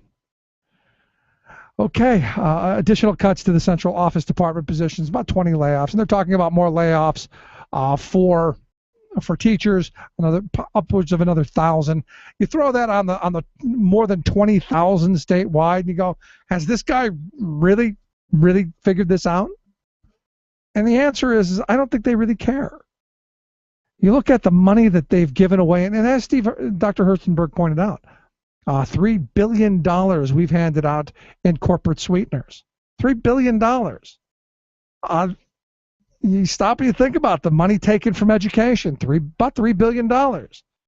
So what we've done, in essence, this governor, and you can say this is a good idea, and this is what November will tell us, what the citizens of this state think of the idea of going, here very wealthy, here big corporations, here's our kids' future. Here's the opportunity that our children used to have but don't any longer. And you may just think, well, it's just Philadelphia. It's a lot of these school districts, especially districts where you're talking about higher poverty rates, which then brings us back to this whole thing going on in Ferguson.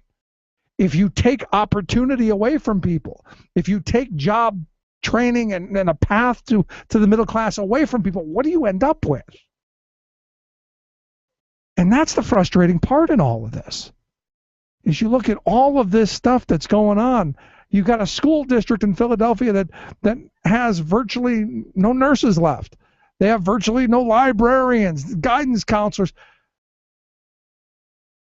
How many kids are going to die this year? And I got to ask that. How many kids are going to go to school and not come home at the end of the day? And if you were a parent in that school district, how angry would you be? And I've been advocating for some time that parents should be boycotting, saying, entire school saying, we're not sending our kids. We're not sending our kids to a school where the principal is the lone person doing everything.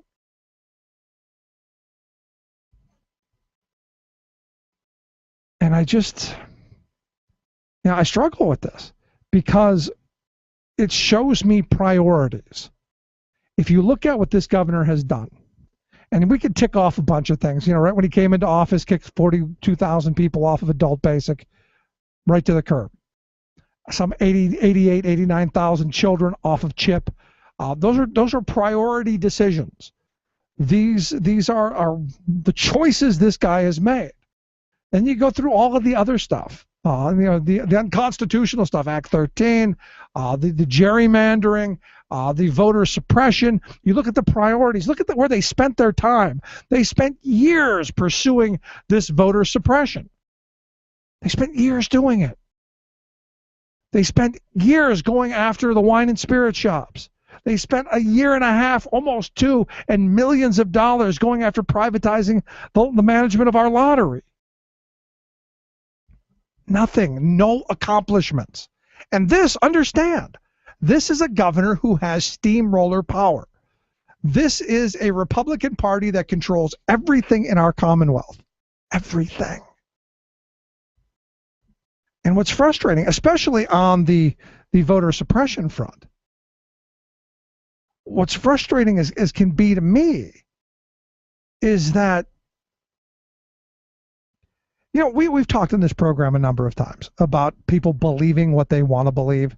You know, we've talked about the studies that when it comes to news, we're going to believe what we already believe, and we're going to fit things into our kind of our worldview. So you talk to most Republicans, and most that I know believe that voter fraud is rampant. They believe acorns around every corner, and they're stuffing the ballot boxes, and they're handing out fake IDs for people to go vote, and they're handing out the names of dead people to go in and say that. You ask Republicans, and they'll tell you this is what they believe. Yet, reality completely different. In fact, the Washington Post recently published an article by a professor named Justin Lovett from Loyola University Law School. And he had done a study and looked for every case of in-person voter fraud that the voter suppression laws, these voter ID laws, could have stopped. And I got to be honest, I was shocked to learn it was as high as it was.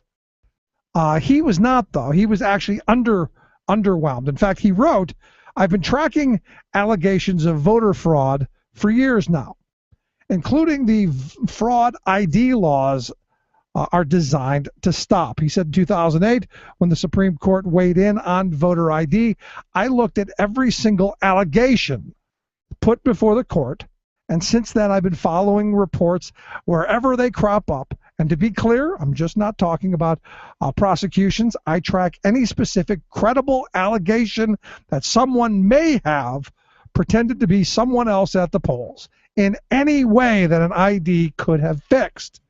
He says so far he's found about 31 different instances, some which involved multiple ballots since 2002 anywhere in the country.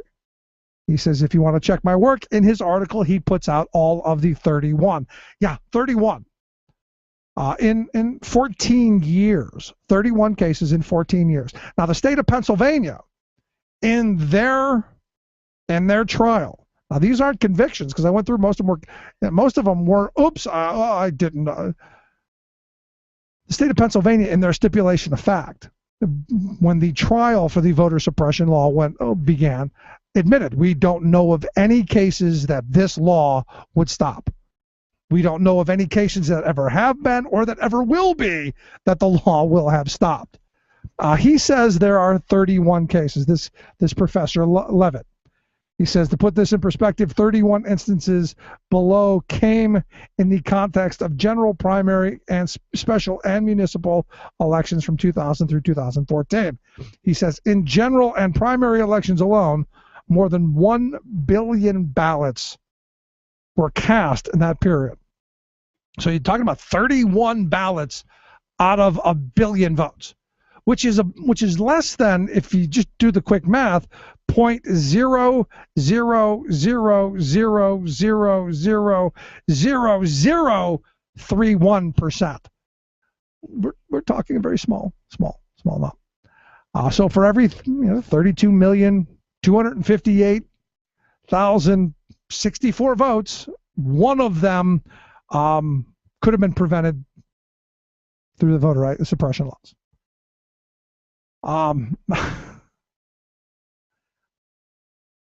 Think of all the money we spent on this. Stop and think about all of the millions of dollars. Now remember, after the court had already ruled that it was unconstitutional and it was going to the Supreme Court, the state spent another $1 million advertising it while it was in the Supreme Court. Because, hey, you never know. The Supreme Court may pull it out of there. It might be the Roberts Court who says it's okay. We may have another Roberts Court here in Pennsylvania. So they spent $1 million of our tax dollars. Tell people you need an ID, even though that wasn't the law. I mean, to me, that is really an egregious use of taxpayer dollars, especially when you look at a school district like Philadelphia's, where that $1 million could have taken them down to $80 million that they needed. And maybe had you not spent the $3 to $5 million on legal fees to go after the wine and spirit shop or go after the lottery management, there's another, let's say $5 million. That takes you down to $75 million. Let's say you wouldn't have gone and spent the millions and millions of dollars on privatizing the wine and spirit shops. Probably spent another $5 million of taxpayer dollars going after this. Now you're down to 70. And hey, let's say we didn't give away all of that $3 billion in corporate handouts. Maybe we could even fund education. Who knows? It's insane. According to Professor Levitt's article, the Justice Department has turned up virtually no evidence of any organized effort to skew federal elections, according to court records and interviews. Although Republican activists have repeatedly said fraud is so widespread that it has corrupted the political process and possibly cost the party election victories. About 120 people have been charged, 86 convicted in the last year, according to Professor Levitt. The numbers, the investigation was actually done by the Bush Justice Department, not the Obama administration. Just so you don't go, oh, it's on Obama. No, these were the Bush years, and I hate citing the Bush years. So I look at this and it just kind of makes me go, there's something seriously wrong here, and the people who are pushing this have another agenda. It's not about stopping those 31 people. No. It's about how do we stop millions of people? How do we keep people away from the polls? That's the part that I have a problem with. And as you look at this, think about all the money that we spent on pursuing that. How much money did we as a Commonwealth spend on that voter suppression law? To go through the whole passage, all of the hearings, and all of the everything that got us through the legislature to get it passed by both houses into the governor's desk and signed, and then all of the legal wranglings that went in and around it, and the millions of dollars spent in legal fees, and for what? So that we could suppress the vote from a handful of people. That's what it's about. And I guess it's not surprising to me that so few people have been convicted of this, because it doesn't make any sense. But you know what? Common sense, I don't know that it really matters anymore. Let's take a quick break. Right back. Stick around. You're listening to The Rick Smith Show. We're working people. Come to think.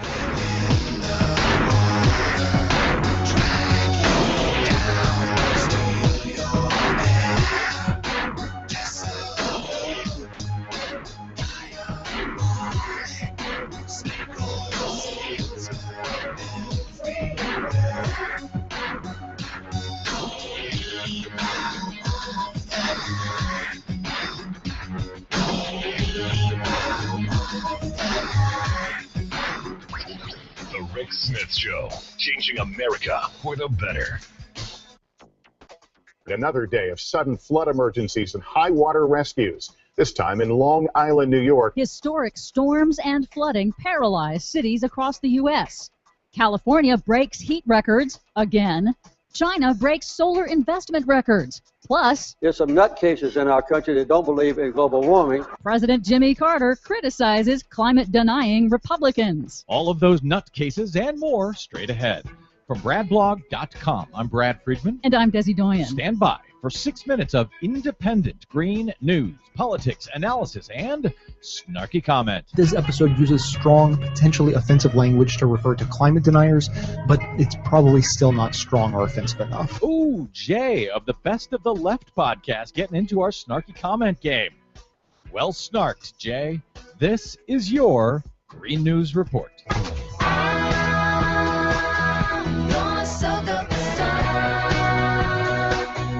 Okay, Desi Doyen, we talked about it in our report earlier this week, but the rains had not finished yet in Detroit, and had not even gotten to Long Island by that time. Oh, yeah, the extreme weather hits just keep on coming. Historic deluges and dangerous flash floods breaking records across the eastern half of the U.S. this week, demonstrating the multiple, serious, and expensive impacts of global warming that are increasingly overwhelming our aging infrastructure.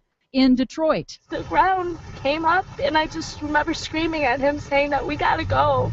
It's not safe. a record deluge caused historic flooding in the Motor City on Monday that turned highways into rivers, killing 2 people, and also backed up the city's sewage system into the streets. Days later, divers are still searching for victims in completely submerged cars.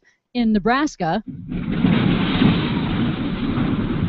a hospital security camera caught the power and speed of a massive flash flood that burst through the doors of the hospital with the speed and force of a tsunami.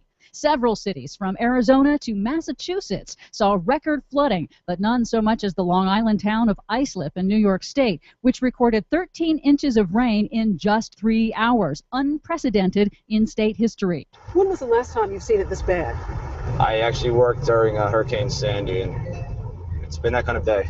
Islip broke the New York State record for heaviest rainfall in a one-day period that was set during Hurricane Irene. But this was not a hurricane. No, this was just Wednesday. Right.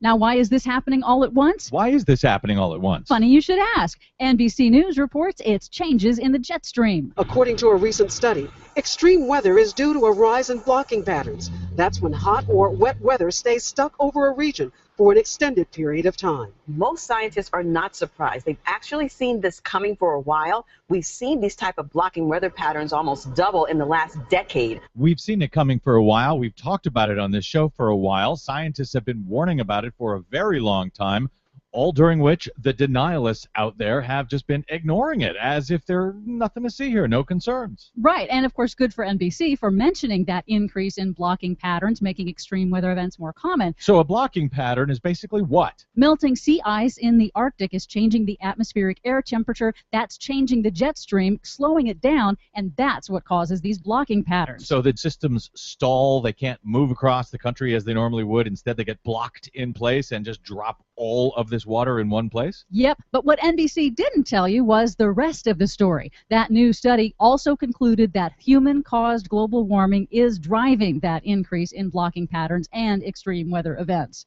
It's the opposite effect in California, where extended record drought is sending shockwaves through the global food market, raising food prices. And not helping, California is also crushing heat records. The first 7 months of this year were the hottest ever recorded in the Golden State, meaning that 2014 is likely to beat 2013 as California's hottest year on record. So the fact that I have been whining about how warm it is out here in California over the past 7 or 8 months is not my imagination. That's right.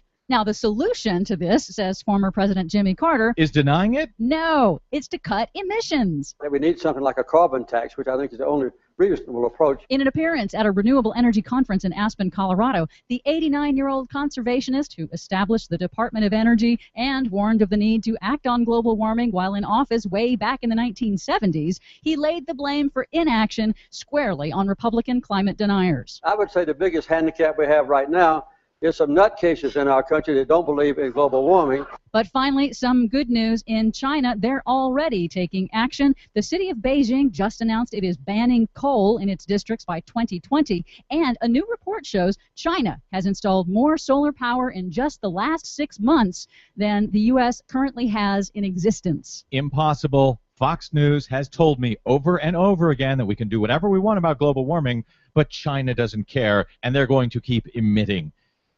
I guess Fox News was wrong again. Yep. Go figure. For much more on those stories and the ones we couldn't get to, please check out our website at greennews.bradblog.com. While you're there, please consider a donation to help the Green News Report stay on your public airwaves. From bradblog.com, I'm Brad Friedman. And I'm Desi Doyen. And this has been your Green News Report.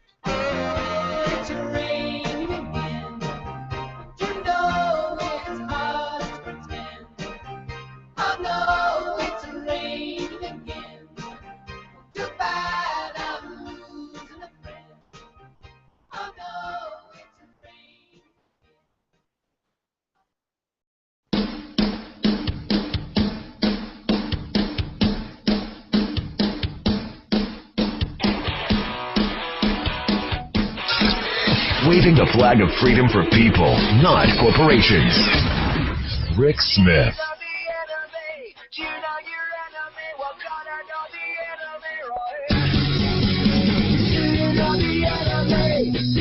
Welcome back to the Rick Smith Show.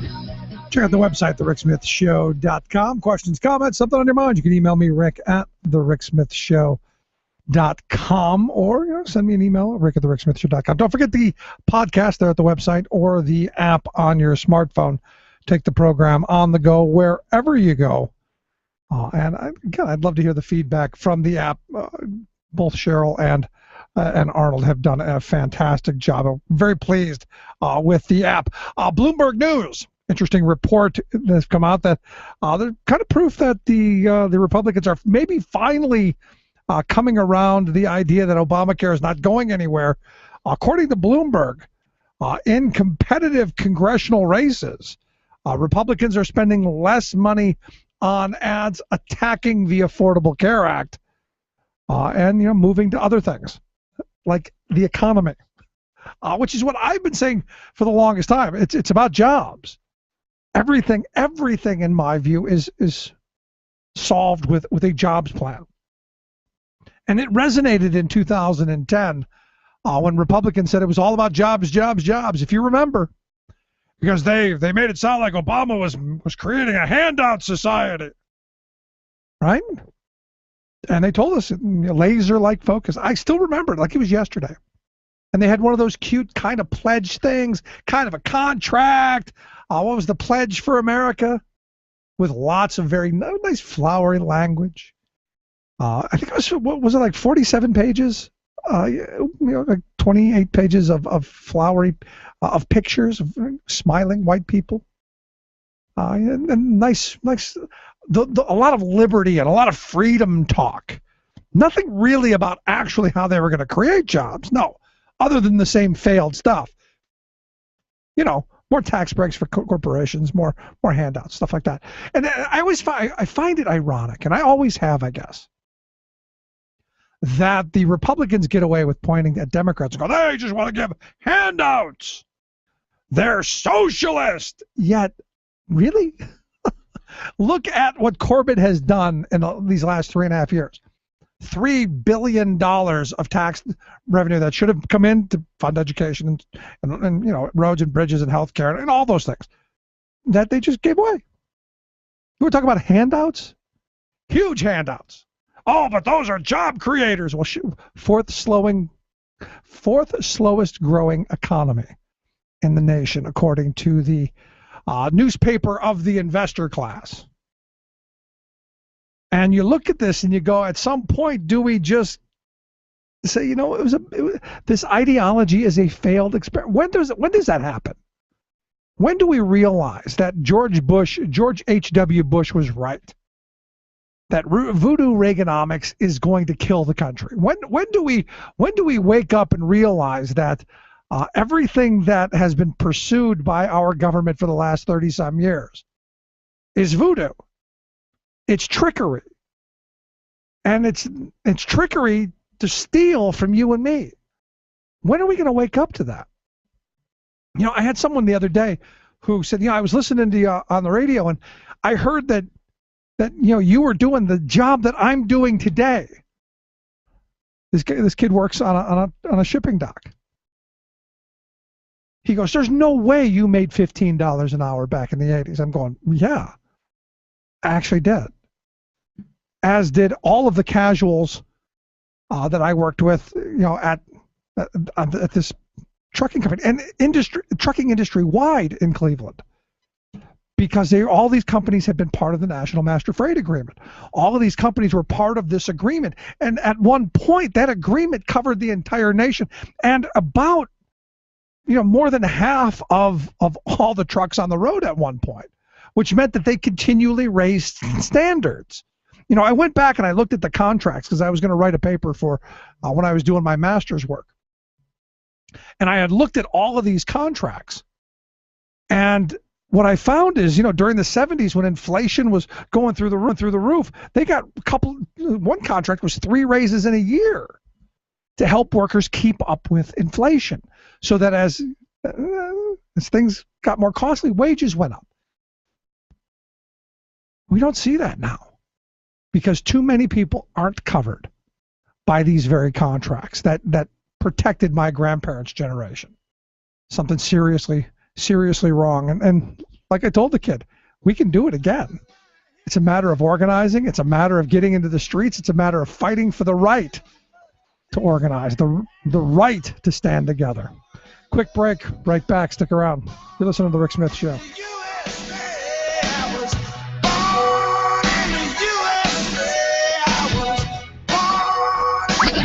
The Rick Smith Show, changing America for the better. You're listening to The Rick Smith Show. For more information, go to thericksmithshow.com. If you've missed any portion of the program, you can download the podcast at thericksmithshow.com. You're listening to WIN, Workers Independent News, a production of Diversified Media Enterprises. I'm Doug Cunningham. The Fix LA Coalition is waiting to hear from the City of Los Angeles on progress in getting Wall Street banks to renegotiate interest swap deals that could save the city many millions of dollars in bank fees. The coalition is also meeting with the Los Angeles City Attorney on the possibility of filing an arbitration claim with the Financial Industry Regulatory Authority to recover millions in past excessive bank fees. Lisa Cody is an SEIU researcher with the Fix LA Coalition. She says if the swap payments were renegotiated, Los Angeles could save $5 million a year right away and as much as $70 million in returned fees. That money could restore city services and jobs. We found around $290 million in fees in 1 year going to Wall Street. That's not interest, that's not principal, that's just fees. When is that going to be in the cutting block? Like the services to the city, jobs that we lost during the recession. You have people still out of work. You have people still dealing with no services or very little services in the city. So our question is, when are the banks going to get their hair cut? And when is the city going to start asking them to do their part as well and hold them accountable? Every year, departments have to go through during the budget process and decide how they're going to cut back on services or on personnel. We're spending so much on fees that we can't even provide the services that this debt is supposed to pay for. UAW's Gary Castile says that a majority of VW workers in Chattanooga have joined UAW Local 42. The UAW narrowly lost an NLRB election at the plant in February after anti-union politicians like Senator Bob Corker and Governor Bill Haslam publicly made anti-union comments. The Wall Street Journal reports that the UAW, with support from the German union IG Metall, will also set up a UAW local at the Mercedes plant in Alabama. A tentative deal allowing one-person train crews on BNSF freight trains has rank-and-file rail workers upset. Workers are voting on the deal, with ballots expected to be returned in September. BNSF is owned by Warren Buffett. John Paul Wright co-chairs Railroad Workers United. He says members had no clue this agreement was coming. Rank-and-file opposition is mobilizing against the one-person freight trains, saying that they're unsafe. Wright even wrote a song about it. Well, if I was a Warren Buffett and that railroad train was mine, I think I'd count my money, let those unions whine. They're far from uniting in solidarity.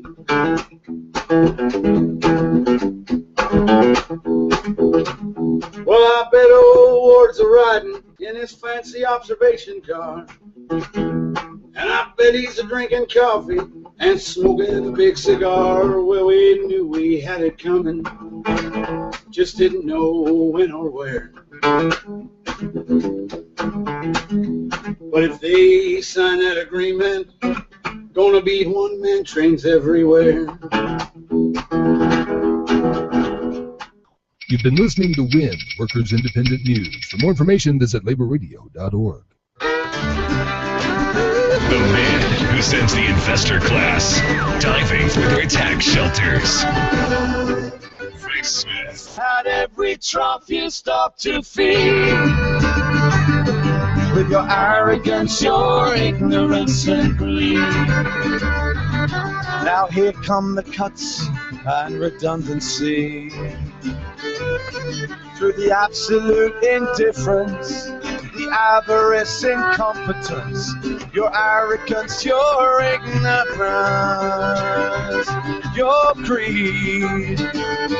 So this morning I checked Politico.com and I checked The Hill, as I do every morning. And one of the things that caught my attention is, I think it was on The Hill, they pointed out that the Koch brothers were going to be spending boatloads of money to go after Harry Reid, and they were trying to bring Sheldon Adelson along. And it went through the names of a couple of billionaires who really have spent a huge amount of money to get their way. And it made me stop and go, at some point, because I'd always believe, let them spend all the money that they want. We've out-procreated them. We can win at the ballot box. Sadly, even when we win at the ballot box, they still have overwhelming influence, which to me starts saying we need to be taking money out of politics. And, with the decisions by this Roberts courts to basically make corporations people and be able to spend as much as they want, I've been saying, now it's time to go in and maybe a constitutional amendment. Well, here on September 8th, it appears there's going to be a vote to do just that, which is why we've asked Craig Holman. He is the government affairs lobbyist for Public Citizen, citizen.org, the website. We've got a link at thericksmithshow.com. Just click on Craig's name. Craig, thanks for taking time for us. Yeah, it's a pleasure. Glad to be here. Thanks for inviting me. So I look at stories like the one I read this morning, basically saying the Koch brothers and their ilk are going to spend as much as it takes to get Harry Reid out of office, or as much as it takes, to pass their agenda, even if it's what the vast majority of people in the country don't want. And it makes me go, is money now more important than votes? Well, as you and your listeners are well aware, this has its roots in the Citizens United decision. Granted, we've always had more and more spending in federal and state elections, for that matter, but it was on January 21, 2010, that really shook the campaign finance world. We were not expecting this, I want to add. The entire Citizens United challenge to the campaign finance law was a very limited challenge in the first place. They were just trying to get an exception to run their TV ads to advertise their film on Hillary Clinton. And instead, we had a new Supreme Court, the Roberts Supreme Court, that decided, no, we don't want to rule on what Citizens United is asking. We want to go further and perhaps throw out the Tillman Act and a whole century of banning corporate involvement in elections. And that's exactly what they did. On January 21, 2010, they came out with this breathtaking ruling that shocked not only four colleagues on the same Supreme Court, but shocked other state Supreme Courts and the American public. And that is that corporations are to be treated as people under the First Amendment, and therefore can spend unlimited amounts of money in our elections. With that, our campaign finance laws, any reasonable limits that we've had on campaign spending and contributions, and even disclosure, has now suffered at the hands of the Citizens United decision. So yes, we just went through a $7 billion federal election, and the next one is likely going to be as big, if not bigger. Wow. That's just you think about that sum of money, and how could it better be used to improve our infrastructure, improve education or healthcare or any of those things? It's mind-blowing to me. But I remember back on that day when this case went that way, and I remember going, didn't John Roberts say that he was going to call balls and strikes and decided law? Did I miss something? No, you've got that right. And by the way, it was Roberts and Alito who were the two new appointments by President Bush. And I forgot about that. When Bush left, my office is right next to the Capitol, and when Bush handed, basically the throne over to Obama and then got in his helicopter and flew away, I got up on the roof of Public Citizen waving goodbye, thinking, okay, now we can get back to maybe some sanity when it comes to running this country. And I forgot that Bush had appointed two new justices, Roberts and Alito. And with those two appointments, it threw the majority 5-4, not just conservative, but corporate conservative. And with that, we've had these landmark scandalous decisions ever since that have been dismantling almost every element of our campaign finance law. From any kind of reasonable limits on spending, even public financing systems, and disclosure. We now have this phenomenon of dark money overwhelming our elections, and that's directly a result of the Citizens United decision. And if they didn't go far enough with Citizens United, then they decided recently this McCutcheon decision, which is even worse, I think. It's just as bad hard to call it worse when you've got two really bad decisions going on here. But what was really disappointing with the McCutcheon decision for me is, when we began the constitutional amendment campaign right after Citizens United, a lot of that purpose of that campaign was to convince one of those 5 justices of the unintended consequences that their decision has just produced. Hopefully to get one of them to change his mind at some point later on. We have had that kind of impact on changing the opinion of the Supreme Court back in the New Deal era, if you recall. Right. There were 5 conservative justices striking down all the New Deal legislation, and then the public response was so hostile to those 5 justices, one of them switched. And at that point, all the New Deal legislation was upheld. I was hoping that was going to happen, and that we wouldn't actually have to amend the Constitution. But with the McCutcheon decision, same 5-4 votes and same ideological bent. So we have no choice now. We really do have to amend the Constitution. Yeah, I'm with you. But a while ago I was saying maybe we need Obama to come out and say we need to expand the court, like Roosevelt did. I've been trying to publish an academic article on that, but no law review has been interested in publishing that. But I mean, at the end of the day, I mean, if you've got insanity, which a lot of these decisions that have come out just are antithetical to what the 20th century stood for, and to me, it's almost trying to rewrite the entire 20th century. Well, it's creating a movement that I think we're going to win in the end. I mean, if you just take a look at this constitutional amendment campaign, when we first started in 2010, we just had 4 sponsors in the Senate. 2 years later, we upped it to 24. Today, we now have 50, and we're going to get more before September 8th rolls around. The public is just furious with the Citizens United decision, and you're seeing poll after poll showing 70 to 80% of Republicans, Democrats, and independents alike saying Citizens United is a wrong decision, and corporations are not people and should not have the same rights as you and I have. So the more irresponsible and unaccountable the Roberts Court is, the greater the movement is happening in order to amend the Constitution. And I want to clarify, I don't think any one of us actually want to change the First Amendment or amend the First Amendment. It's just the Roberts Court has done that to us. They have rewritten the First Amendment in their own image, where they include corporations and money, even though neither one of those words are in the First Amendment. And so they've changed it on us. What our constitutional amendment campaign is all about is to restore what the First Amendment had always been. And how do you do that? I mean, one of the things that I had said almost from the beginning, even when they were arguing it, I was saying maybe we need to be changing the Constitution to define who people are, who we the people are, living, breathing, blood-flowing human beings, not political constructs or conglomerations of money, but actually people who live and breathe and die. How do you go about changing that?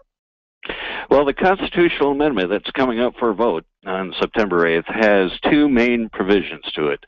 The first one addresses the Buckley decision back in 1976 that said money is speech.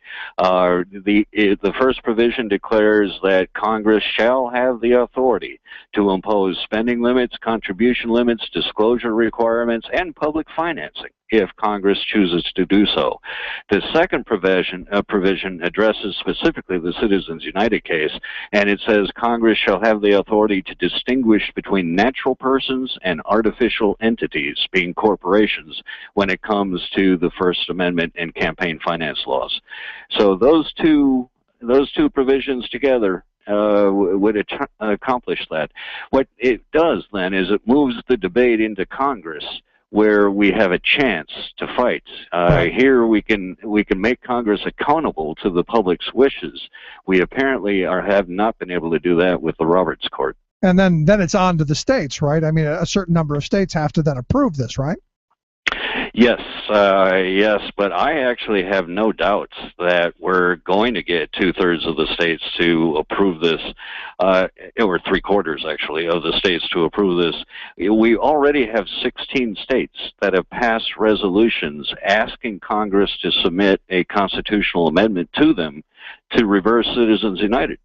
They're already out there doing it, and Congress hasn't even gotten to that step. And we have 550 localities that have also passed similar resolutions. I already mentioned the public opinion polls. This is a highly popular issue. If we can get Congress ever to get around to actually submitting a constitutional amendment to the states, I have little doubt it's going to pass. And if you want to find out if our senators or your senator is signed on to this, you can go to our website, thericksmithshow.com, click on Craig Holman's name, and it'll take you to their website at Public Citizen. And there's a petition there for you to sign. Find your senator and send them a note if they're not. Our senators here in Pennsylvania, Toomey and Casey, are they one or two of the 50 or not? Casey has signed on, so we've got Casey. What we're aiming for is to make sure that every Democrat in the Senate signs on, because it looks like it's going to be a straight party line votes.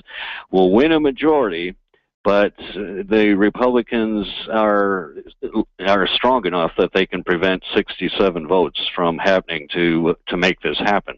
Right. And the purpose of that, by the way, I want to clarify this, is because this is one of the first floor votes we're having on a constitutional amendment in quite some time. This is to help bring the issue back to the public. It'll be very newsworthy when the Senate votes on this. It's something that people can use in the elections and should be debated and discussed in the course of the elections. And if voters respond positively, then we can go back to Congress, especially the Republicans in Congress, and say this is what voters want. It's about time, you start being a little more accountable to the public. Well, let me ask you this then, because, it appears that, and maybe I'm wrong, but it appears that Republicans are the benefactors to a large extent. I'm sure a lot of Democrats benefit as well. But it appears that this dark money, this corporate money, has decidedly chosen the Republicans. I don't see them in their own self-interest voting for this, because it'd be cutting off a portion of their financing, wouldn't it?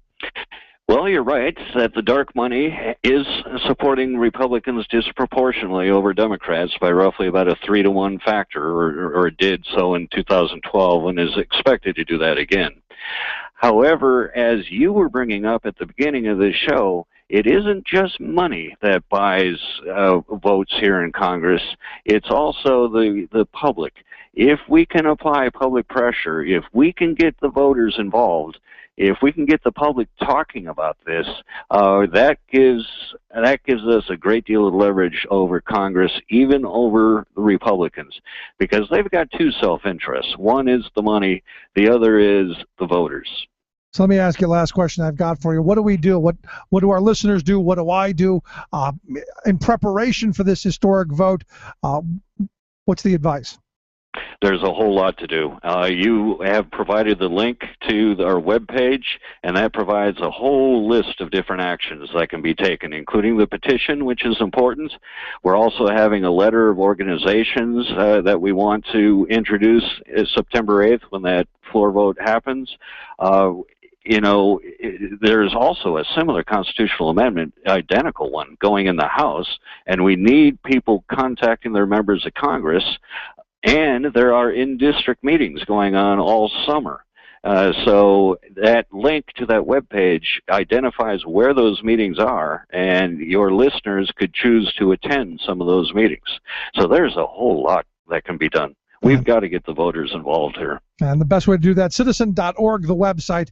We've got a link at thericksmithshow.com. Just click on Craig Holman's name. Take you right there. Craig, I appreciate you taking time for us. I hope you'll come back before the September 8th vote and tell us how things are going and keep us up to date. Very much appreciated. Take care. Thanks so much, Craig. Quick break. Right back. Stick around. You're listening to The Rick Smith Show. We're working people. Come to talk. We gotta get organized. We gotta do it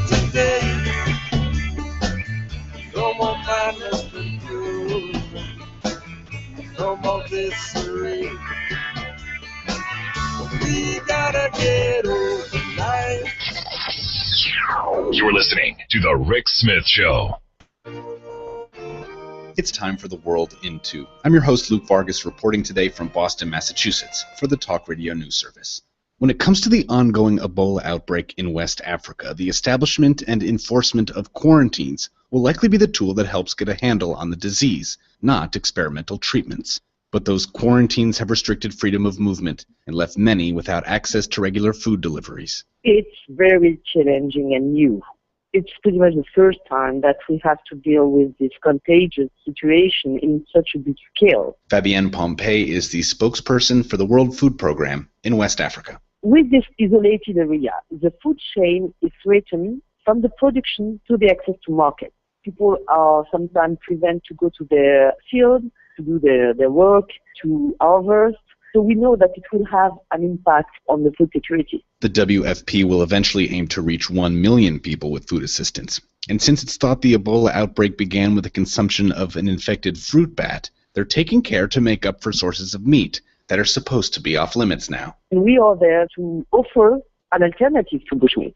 So in our food basket, we've got proteins, so they don't have to continue to eat these wild animals. Switching gears, Kurdish and Iraqi forces, assisted by U.S. airstrikes, have reportedly recaptured Iraq's biggest dam from Islamic militants. And some in America are now saying that U.S. operations should expand to capitalize on momentum. Campaigning today for a fellow Republican in New Hampshire, Senator John McCain offered the following. We need to understand that these airstrikes have got to take place in Syria as well, because the enclave, ISIS has erased the boundary lines between Iraq and Syria. U.S. military officials, meanwhile, say strikes against Syrian targets are not on the table. For more global news headlines, visit talkradionews.com.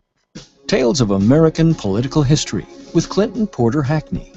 We've been talking about the story of immigration lawyer Leon Wiles, who landed himself a very interesting case in 1972. Wiles had been hired by a couple, one of whom had a conviction of drug possession in the home country, and U.S. authorities were required to deport any immigrants that had prior convictions. So Wiles knew he would have to be creative to win his case. And on top of being a difficult case, it was also complicated. Not only did the husband have a conviction, but the wife was tied up in a custody battle with her former husband who had disappeared with her daughter the year before. They believed that the daughter was in the United States and they were determined to find her. And they had enough money for a big fight in order to stay in America to search. Join us again next time as we continue to discuss lawyer Leon Wiles' creative legal argument. This is Clinton Porter Hackney at cphackney.com. Chances are, when you took a shower this morning, an AFSCME member made sure that water was clean. When you drove to work, an AFSCME member maintained the road. When you rode an elevator, an AFSCME member inspected it. I'm David Philman, Executive Director of AFSCME Council 13, the American Federation of State, County, and Municipal Employees. AFSCME members enforce regulations, keep prisoners behind bars, take care of patients, protect the environment, and more. The work isn't glamorous, the salaries aren't high, but AFSCME members serve the public in every aspect of our daily lives.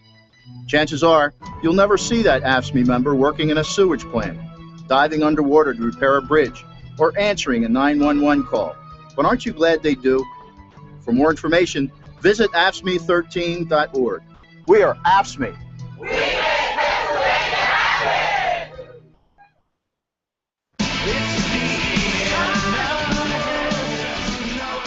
There is no America. There is no democracy. There is only IBM and ITT and AT&T and DuPont, Dow, Union Carbide, and Exxon. Those are the nations of the world today.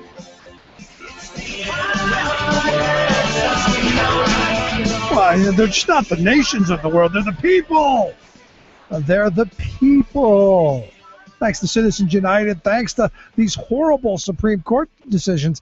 These are, just like you and me. They've, in fact, as I've said a number of times, they've actually got more rights than you and I have because they have the money to be able to uphold their rights. They've got the resources to be able to not just against themselves and other people, but against governments. They've got the ability to, well, steamroll. And I was reading this article by E.J. Hurst over at The Hill. The title of it was "The Courthouse is Closed to You." And this is something I've said before.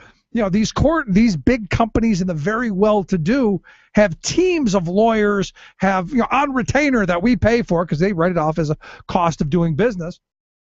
They've got access to our court system because, you know what? I was going through if you wanted to file, you know, a lawsuit, it's like $400. If you want to file an appeal, it's like $500. If you want, and it goes through, the guy goes through just the costs of, you know, a small thing. Because I've heard people say, well, I'll sue you. Well, good luck on that. Let me know how it works out for you, because you better be willing to cough up, in this guy's case, anywhere between $10,000 and $25,000 just to start. So you hear a lot of these people, there's frivolous lawsuits. There's a lot of money made in this, because the vast majority of lawsuits never see the inside of a courtroom. But it's interesting that this guy points out that, you know, with all of this money and all of these obstacles that you and me, average Joe Sixpack, you're not getting into the courtroom.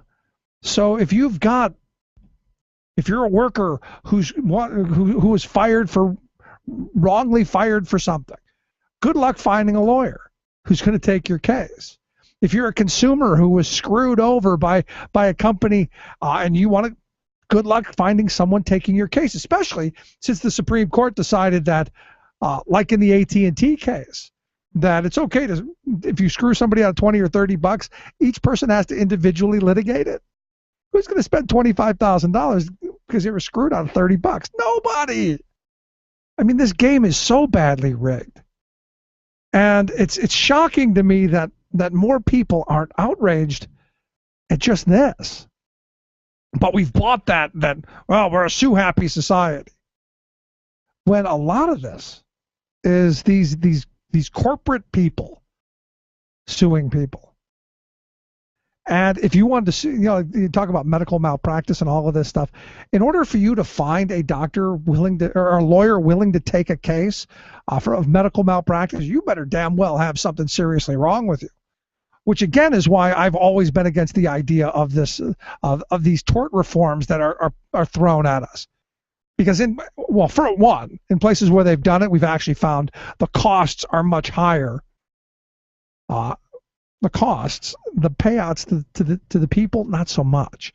So in the places where there's tort reform, the lawyers do well. All of the experts and the people who take depositions and do all of the filing stuff, they do well. But the person hurt, not so much. And part of me goes, isn't that the reason that they're doing it? And you got to ask yourself, you know, these corporations, should they have the same rights that you have? Should they? I mean, should, because I would argue that they have all the rights anyway, because they have the money, they have the assets, they have the ability of hiring teams of attorneys. Should they have the same or greater? I would argue greater rights than you have. This Supreme Court has given them that. This Supreme Court says, yep, they're people, and yes, they have rights. And like anything, do you have the resources? Do you have the ability to demand your rights? I mean, I look at all these people in Ferguson. They've got the right to assemble. The constitutional right of free speech to assemble. And you've got a police presence that is shooting tear gas at them. Flash grenades, rubber bullets, wooden bullets, sound cannons. There's actually a CNN guy saying we should go out there with hoses, hose them all down. I worry. I think we've gone too far. Gone too far. Quick break. Right back. We want the world and we want it now. We're going to take it anyhow. We want the airwaves. Not right wing, just right. The Rick Smith Show.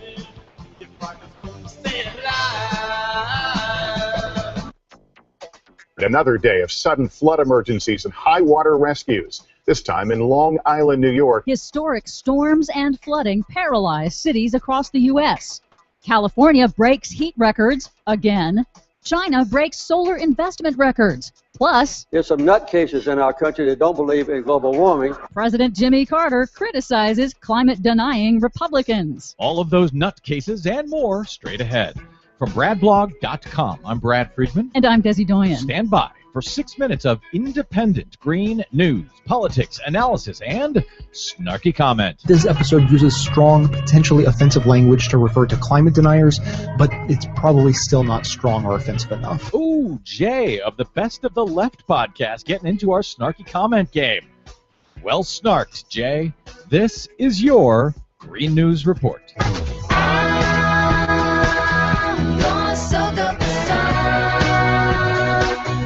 Okay, Desi Doyen, we talked about it in our report earlier this week, but the rains had not finished yet in Detroit and had not even gotten to Long Island by that time. Oh, yeah, the extreme weather hits just keep on coming. Historic deluges and dangerous flash floods breaking records across the eastern half of the U.S. this week, demonstrating the multiple, serious, and expensive impacts of global warming that are increasingly overwhelming our aging infrastructure.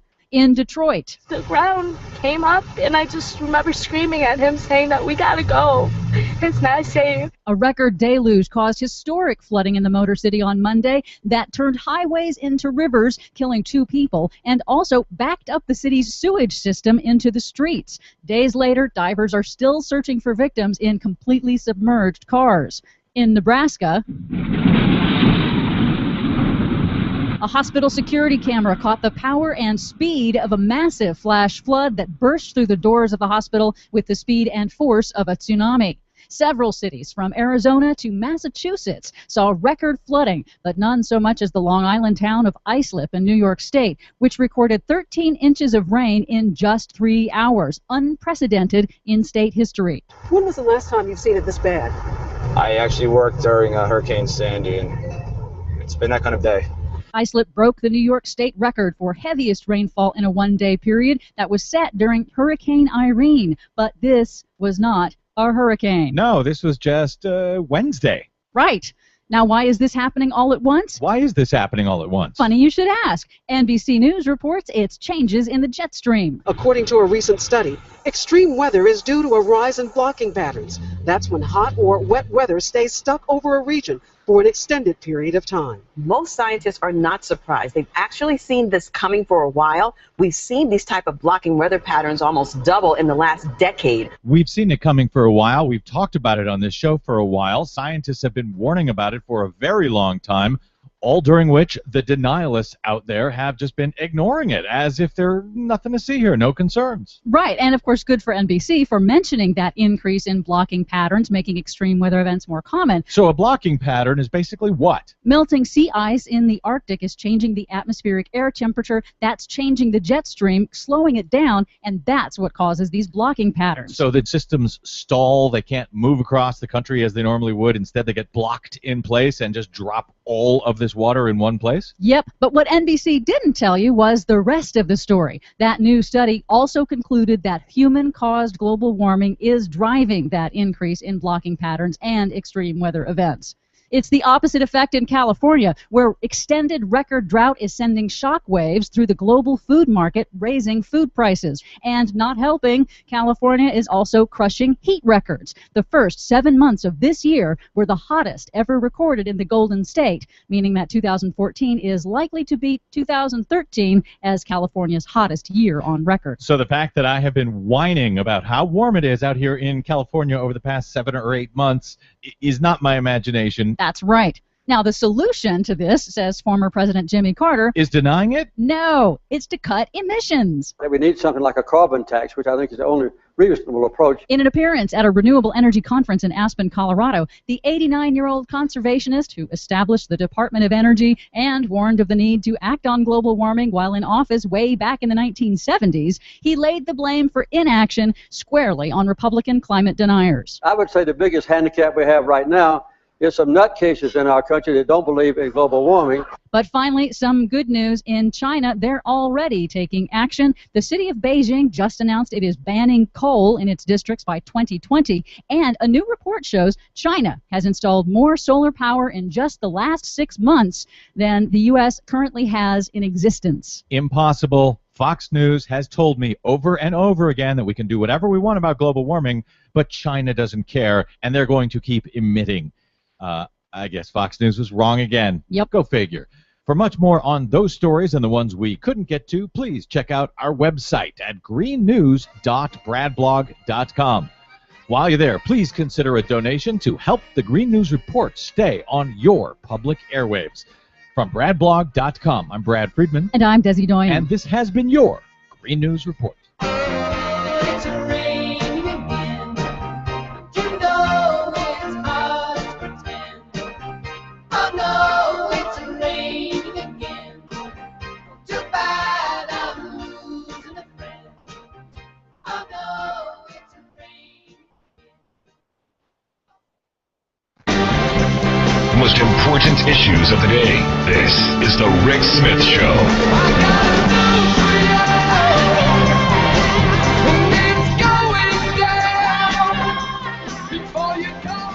Welcome back to the Rick Smith Show. Check out the website, thericksmithshow.com. Questions, comments, something on your mind, you can email me, Rick, at thericksmithshow.com. Don Pardo, Saturday Night Live fans, Don Pardo passed away today, 96 years old. I guess he had retired from the Saturday Night Live back in 2006. Kept doing and I've watched it. I remembered him being there. He continued to do the voice from his home, record it and send it in for a number of years. And the very first episode that he missed was March 2nd, 2013. Suffered a broken hip. And then kind of retired from there. But 96 years old. He was also the announcer for The Price is Right and Jeopardy. Just a radio icon. In fact, he was the guy for NBC to first announce that President Kennedy had been shot on NBC's first on-air person for them to do that. He's also in the Radio Hall of Fame. Interesting, and a well-lived life. Anyway, let's find out what's going on around the world and in Washington, D.C. and Ferguson, Missouri. Bob Ney, Talk Radio News Service. Bob, thanks for taking time for us. Thank you, Rick. Sad passing of Don Pardo, 96 years old. Wow, I didn't know that. Had no idea. Yeah. Oh. I loved the guy. I didn't know him, but I loved the voice anyway. So what's going on right now in Ferguson? Well, you have the Attorney General heading to Ferguson with, obviously some people from the Fed. Then there's still a debate about the use of the National Guard. More reporters were arrested, including not arrested, but the CNN reporter was shoved, and then the Getty reporter was arrested. They have plenty of pictures of that. And I bring that up again because we had Justin Duckham there from Talk Radio News Service, and they had shot tear gas when he was there. He got some tear gas. And, the fact remains that the police, I guess, aren't running that good of a PR campaign to directly arrest reporters for doing their job, frankly. They also, the city wanted to improve race relations, and they hired an all-white firm to do that, which is not really smart. I just thought I'd throw that in because it kind of shows the incompetence. I can't make this up. They hired an all-white firm. You're kidding. No. Well, look, hey, they've bungled every other part of this. This is another one. Why should we be surprised about? I mean, I look at this, and every step along the way has been a dumb decision. One of the things that I'm still trying to figure out, why is there an FAA no-fly zone over Ferguson? Over this why is that? There are so many things that have happened, and I mean, in a horrific situation, I must say it is seriously something to, I don't know, laugh about at the incompetence to hire that type of firm. And also the no-fly zone, I still can't figure that out. I've been trying to find out. To have a no-fly zone, I mean, the last time we had a no-fly zone was 9/11, and that in itself over D.C. was only 2 days, for obvious reasons. Right. With 9/11. So the whole militarization issue, the president mentioned that yesterday. They're going to take a look at it. Let's hope they don't try to just train people to use military equipment. They just need to, do away with it. Rick, there is a twist to this that I'm sure, I mean, it's been carried, but I think it will get a lot more attention because the petitions on this happen so fast. There is a state senator, and his name is Senator Nasheed in Missouri. He started a petition. He has 26,000 signatures. This is to remove the prosecutor who is prosecuting attorney Robert McCullough from the case. And it's because of deep ties to the police department, and they say he's favored law enforcement in criminal cases.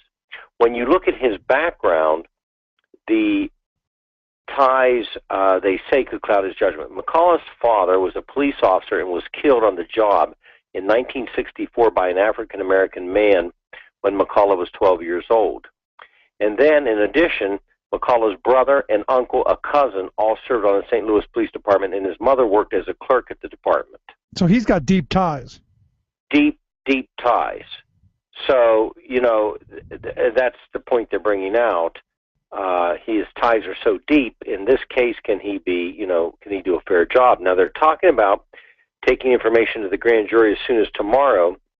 But what would be of interest, I think, because Eric Holder is arriving there, does Eric Holder take this case as a civil rights case, which in itself would go into the feds? Nobody's really talked about that whole procedure. Right. Well, I think everyone's looking at it as I don't see there's any way this guy walks away from this on the state level or the federal level. But I would, if I were the president and if I were Holder, you let the state deal with it and hope it goes. I guess hope it goes right, because you don't want to take. I don't think you want the criticism of going and pulling it away from the state, do you? I imagine not. They'll probably follow jurisdiction. This signature petition is interesting, though. But he says that McCullough says he will not step aside. Well, of course not. And just as an outside observer, I would think he almost has to, given the fact that. At some point, there's got to be some bias here, massive bias. And I gotta wonder, wouldn't someone? I don't know. I'm thinking about this, and this is the first I'm hearing of it. So I'm going. This is amazing stuff. It's every day something new is popping on this issue, and And I listened to you telling me this, and I'm thinking about the Pew Research poll I talked about earlier, where 80% of blacks have virtually no confidence in the investigatory process.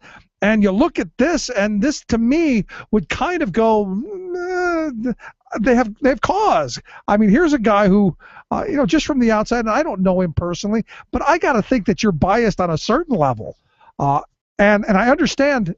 I would have to think that maybe his past record would come into play as well. Any word on his past? No, he just McCullough. You mean the prosecutor? Yeah, on his maybe favoritism in the past. Anything like that in past cases? Well, they said that he has, and they said they point to a incident in the year 2000 in which 2 suspected drug dealers were killed by 2 police officers. McCullough never brought charges against the officers, concluding they acted in self-defense. But then a federal investigation that followed after that, Rick, found that the men were unarmed and not moving in the direction of the officers. But because the officers felt endangered, quote, the investigation found the shootings were justified. And I guess they had 2 drug dealers unarmed that were shot and killed, and he said that they acted in self-defense. But and that just pops up. All this push towards stand your ground. I mean, is that going to be the new standard for shooting someone? Oh, I felt endangered. I felt threatened. Is that the standard now? Well, I mean, that begs that question on the case he handled then. The other thing is that they're also saying this, and I think there's some credence to this. They're also saying that the way McCullough, the prosecutor, has manipulated the Brown case by the way he's released information. And the St. Louis County Police, of course, released a convenience store video from minutes before Brown's death that showed a person who resembled Brown stealing a box of cigars. And the point of that is this was leaked out in pieces as they conveniently wanted to. Right. You know, if you're going to release information, you release how many times Michael Brown was shot, you release the video, you release the police officer's name, you release information. They seem to try to leak, this is coming from the prosecutor's office, the same McCullough, leak information that was more favorable, obviously, to the police, and he's the prosecutor. Yeah, I saw no reason to release that tape in the store, because according to reports, and maybe they're going to change that, but the cop who did the shooting had no knowledge of that. So to me, releasing that video was only to defame this kid. Now I don't know all of the background, and like I said earlier, if you watch one of the videos, one of the kid who was with him said the cop backed up on him, and when the cop went to open the door, it bounced off of them and then closed. I don't buy that. Do I think when the cop went to open the door and they slammed it on him? I think that probably happened, and that's how all this started. That's just my thought on it, and I've yet to hear any rational, cogent argument of how this all started. That's right. Now, there was one other thing, too. Concerns about this prosecutor also took off this week because when Missouri Governor Jay Nixon replaced St. Louis County Police with the Missouri State Highway Patrol, which is when he went down there, the governor he did that, for security last week, because he said the initial law enforcement response to the shooting was excessive, this prosecutor told publicly that the governor had no legal authority to make such a move. So he defended keeping the police in there and said the governor had no authority to do such a thing. So what are the chances of him being removed by the governor, let's say? That's an interesting question, about that. Or could there be significant pressure to bear, going into this? Again, he says right now he's not going to step aside, but, you don't know. Now, one of the other questions I have about this is, you look at all of this military armament that this small little police department has, and you begin where'd they get it? I mean, you see police departments around the country having these military toys, and I saw a statement today, I think it was today, by this Rear Admiral John Kirby, who evidently told reporters that this surplus stuff has been basically a program from the early 90s. Well, let's look at something here, and this made the news, but nobody said, "Oh, okay." And in a pre-drawn drug raid, in about June, I believe it was, if I'm correct, June 14th or so, in Georgia, the county police went into the home of a suspected drug dealer. Okay, and Rick, they dropped a flashbang grenade in a crib that had a 19-month-old baby boy in it. I remember that. Yeah. Badly burned and placed into a medical-induced coma. No one was arrested. No weapons or drugs were found inside the home. The officers that did that are what they call themselves. They call themselves an SRT, a Special Response Team. So they go in for a drug raid. They drop a flashbang grenade, this loud, heat grenade, in a crib of a baby, and the baby's in the crib. Nobody ever gets charged. No arrests were made. So if you just look at that incident itself, you want to talk about militarization. Here's an alarming statistic, though. If you look at just let's look at 2013. In 2013, local departments were given $450 million in 2013, and the amount of money given right now, probably since maybe 2000.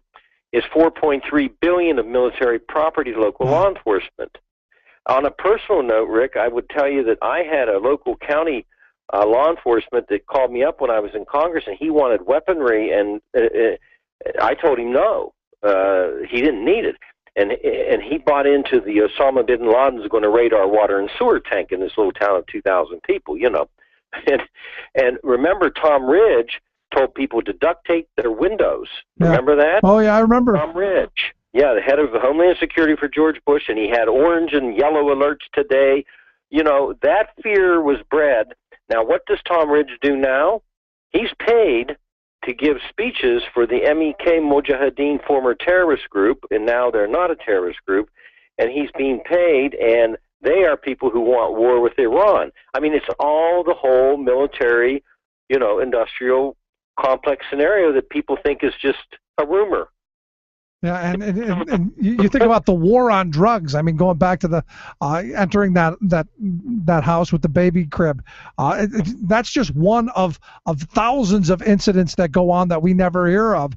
The no-knock raids where they burst into the house and shoot somebody because they've got a remote control in their hand.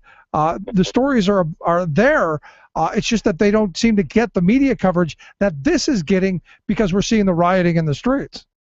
I know plenty of people who have been raided. You know, I deal with recovery programs. I sponsor people. I know plenty of former drug addicts, and they were raided, and their houses were raided, and you know, but nobody came in and threw a flash grenade in a crib.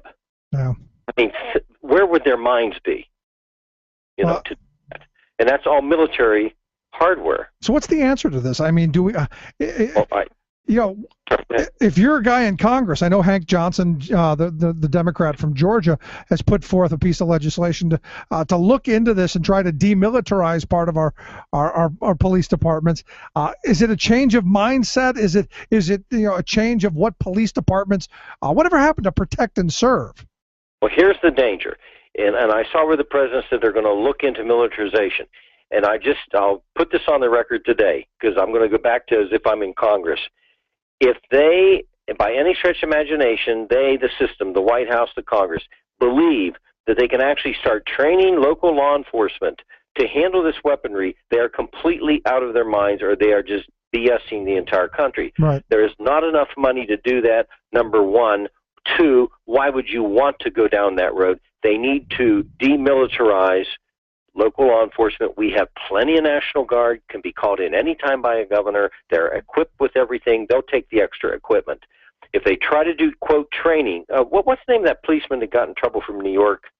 He was going to be appointed to Homeland Security. He got in all that trouble. Oh, yeah. Oh, geez, I forgot. He's been all over TV in the last week, and, you know, he's defending this, and they need to train people.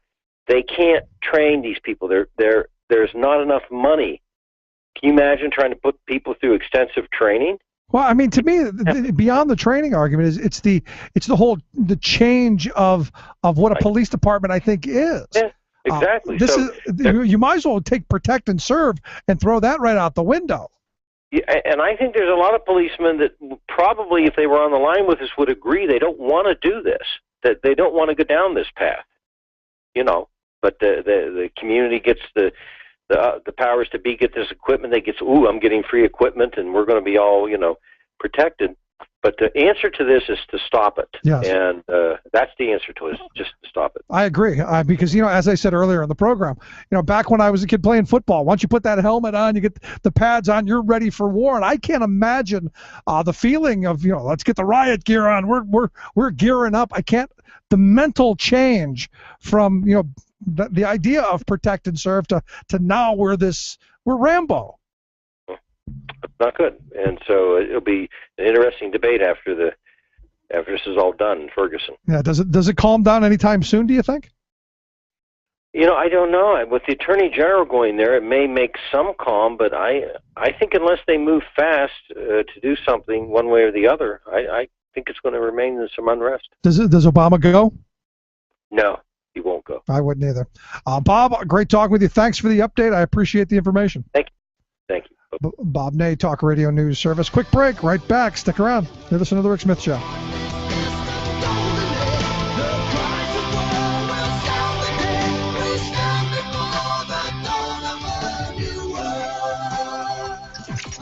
Radio of, for, and by we the working people. The Rick Smith Show.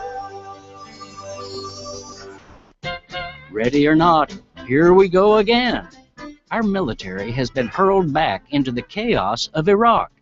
Apparently, mission accomplished is mission never ending. We're told that, for now, America will only provide jet fighters, drones, weaponry, humanitarian airdrops, military advice, training, and, of course, our money to the cause of making this unworkable country work. At least, President Obama has sensibly pledged that there will be no American boots on the ground. However, don't count on sensible surviving the chaos. The Shia-Sunni Kurdish divide still rages there, now exacerbated by the theocratic Islamic State's sudden sadistic invasion. Plus, Iraq's prime minister, a corrupt autocrat who our foreign policy geniuses installed during the disastrous Bush-Cheney reign of errors, is so detested by practically everyone that the parliament dumped him. However, he added slapstick to Iraq's chaos by desperately trying to cling to power, finally having to be almost physically hauled away. But the least sensible factor affecting Iraq is our own warmongering members of Congress demanding that we must go to war. For example, GOP Senator Lindsey Graham is filled with bloodlust over the ferocious rise of the Islamic State in Iraq, so he says we have no choice but to return there to destroy the fanatics. Of course, by we, red-faced congressional warriors like Lindsey don't mean them, their loved ones, or anyone else they actually know. This is Jim Hightower saying, since the end of World War II, practically every American president, backed by Congress, has sent our troops to die in wars of lies and political flim-flam. From Vietnam to Grenada to Iraq, our soldiers have been in senseless wars nearly non-stop for 70 years. It's time to tell the perennial political sword rattlers that they should wield the swords themselves. What do the corporate powers from Wall Street to Walmart have in common? They hate the Hightower Lowdown. You can see why at www.hightowerlowdown.org. Would you dive 14 feet deep in the Susquehanna to keep a bridge safe? Would you spend night after night with prisoners to keep your community safe? Would you spend Christmas Eve plowing snow to keep roads safe? AFSCME members do. Men and women who choose to serve in public service. Mine inspectors, 911 dispatchers, healthcare workers, parole agents. You may not think about them, but no, they're all thinking about you. This message brought to you by AFSCME Council 13. Would you dive 14 feet deep in the Susquehanna to keep a bridge? The proud defender of the American dream, Rick Smith.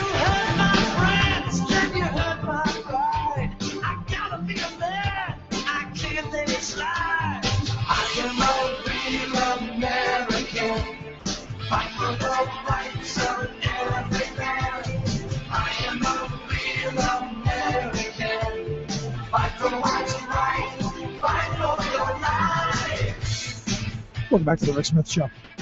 Check out the website, thericksmithshow.com. If you missed any portion of the program, get the podcast there at the website or get the app on your smartphone. Take the program on the go wherever you go. And, you know, I look at this whole militarization. And again, the report that I read earlier by this Rear Admiral, he says that, you know, this stuff started back in 1991, back during the Bush administration. And the H.W. Bush administration, where they were basically arming these small communities with military armament, and this Rear Admiral says, it's been beneficial. There's been some rough spots, but beneficial. Kirby pointed to the anti-drug and counterterrorism operation aided by the equipment, because we're going after these drug dealers, this big war on drugs, and we've been led to believe, and if you go back to 2001, after September 11th, we were told there was a terrorist around every corner, weren't we? Everywhere we looked, there was going to be a terrorist, and we needed to ramp up. So and Bob's right. I mean, you got these people. Well, it's the post 9/11 world, and we need to be ready. So we've basically turned Barney Fife into John Rambo. And the sad reality is the results that we're getting. We're not getting Rambo. We're getting an angry Barney Fife. For those who are of my generation who saw the Andy Griffith Show. They gave him one bullet that he kept in his pocket. Those days of policing are long over. And it's because it's the way that we train them. And I agree with our earlier guest who said, training is the important part of it. I think it should be a change in how we're training. That everyone, and maybe, the part of me goes, maybe this is, hey, thanks to the NRA, we want guns everywhere.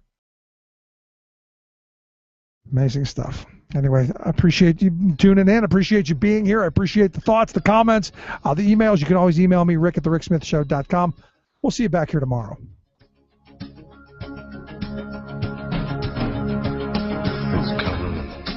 You've been listening to The Rick Smith Show. Together, we can make America better. Email rick@thericksmithshow.com or interact with us anytime at thericksmithshow.com. Until next time, this has been The Rick Smith Show, where working people come to talk. It's coming like time flood beneath the lunar sway. Imperial, mysterious, and amorous array. Democracy is coming to the USA.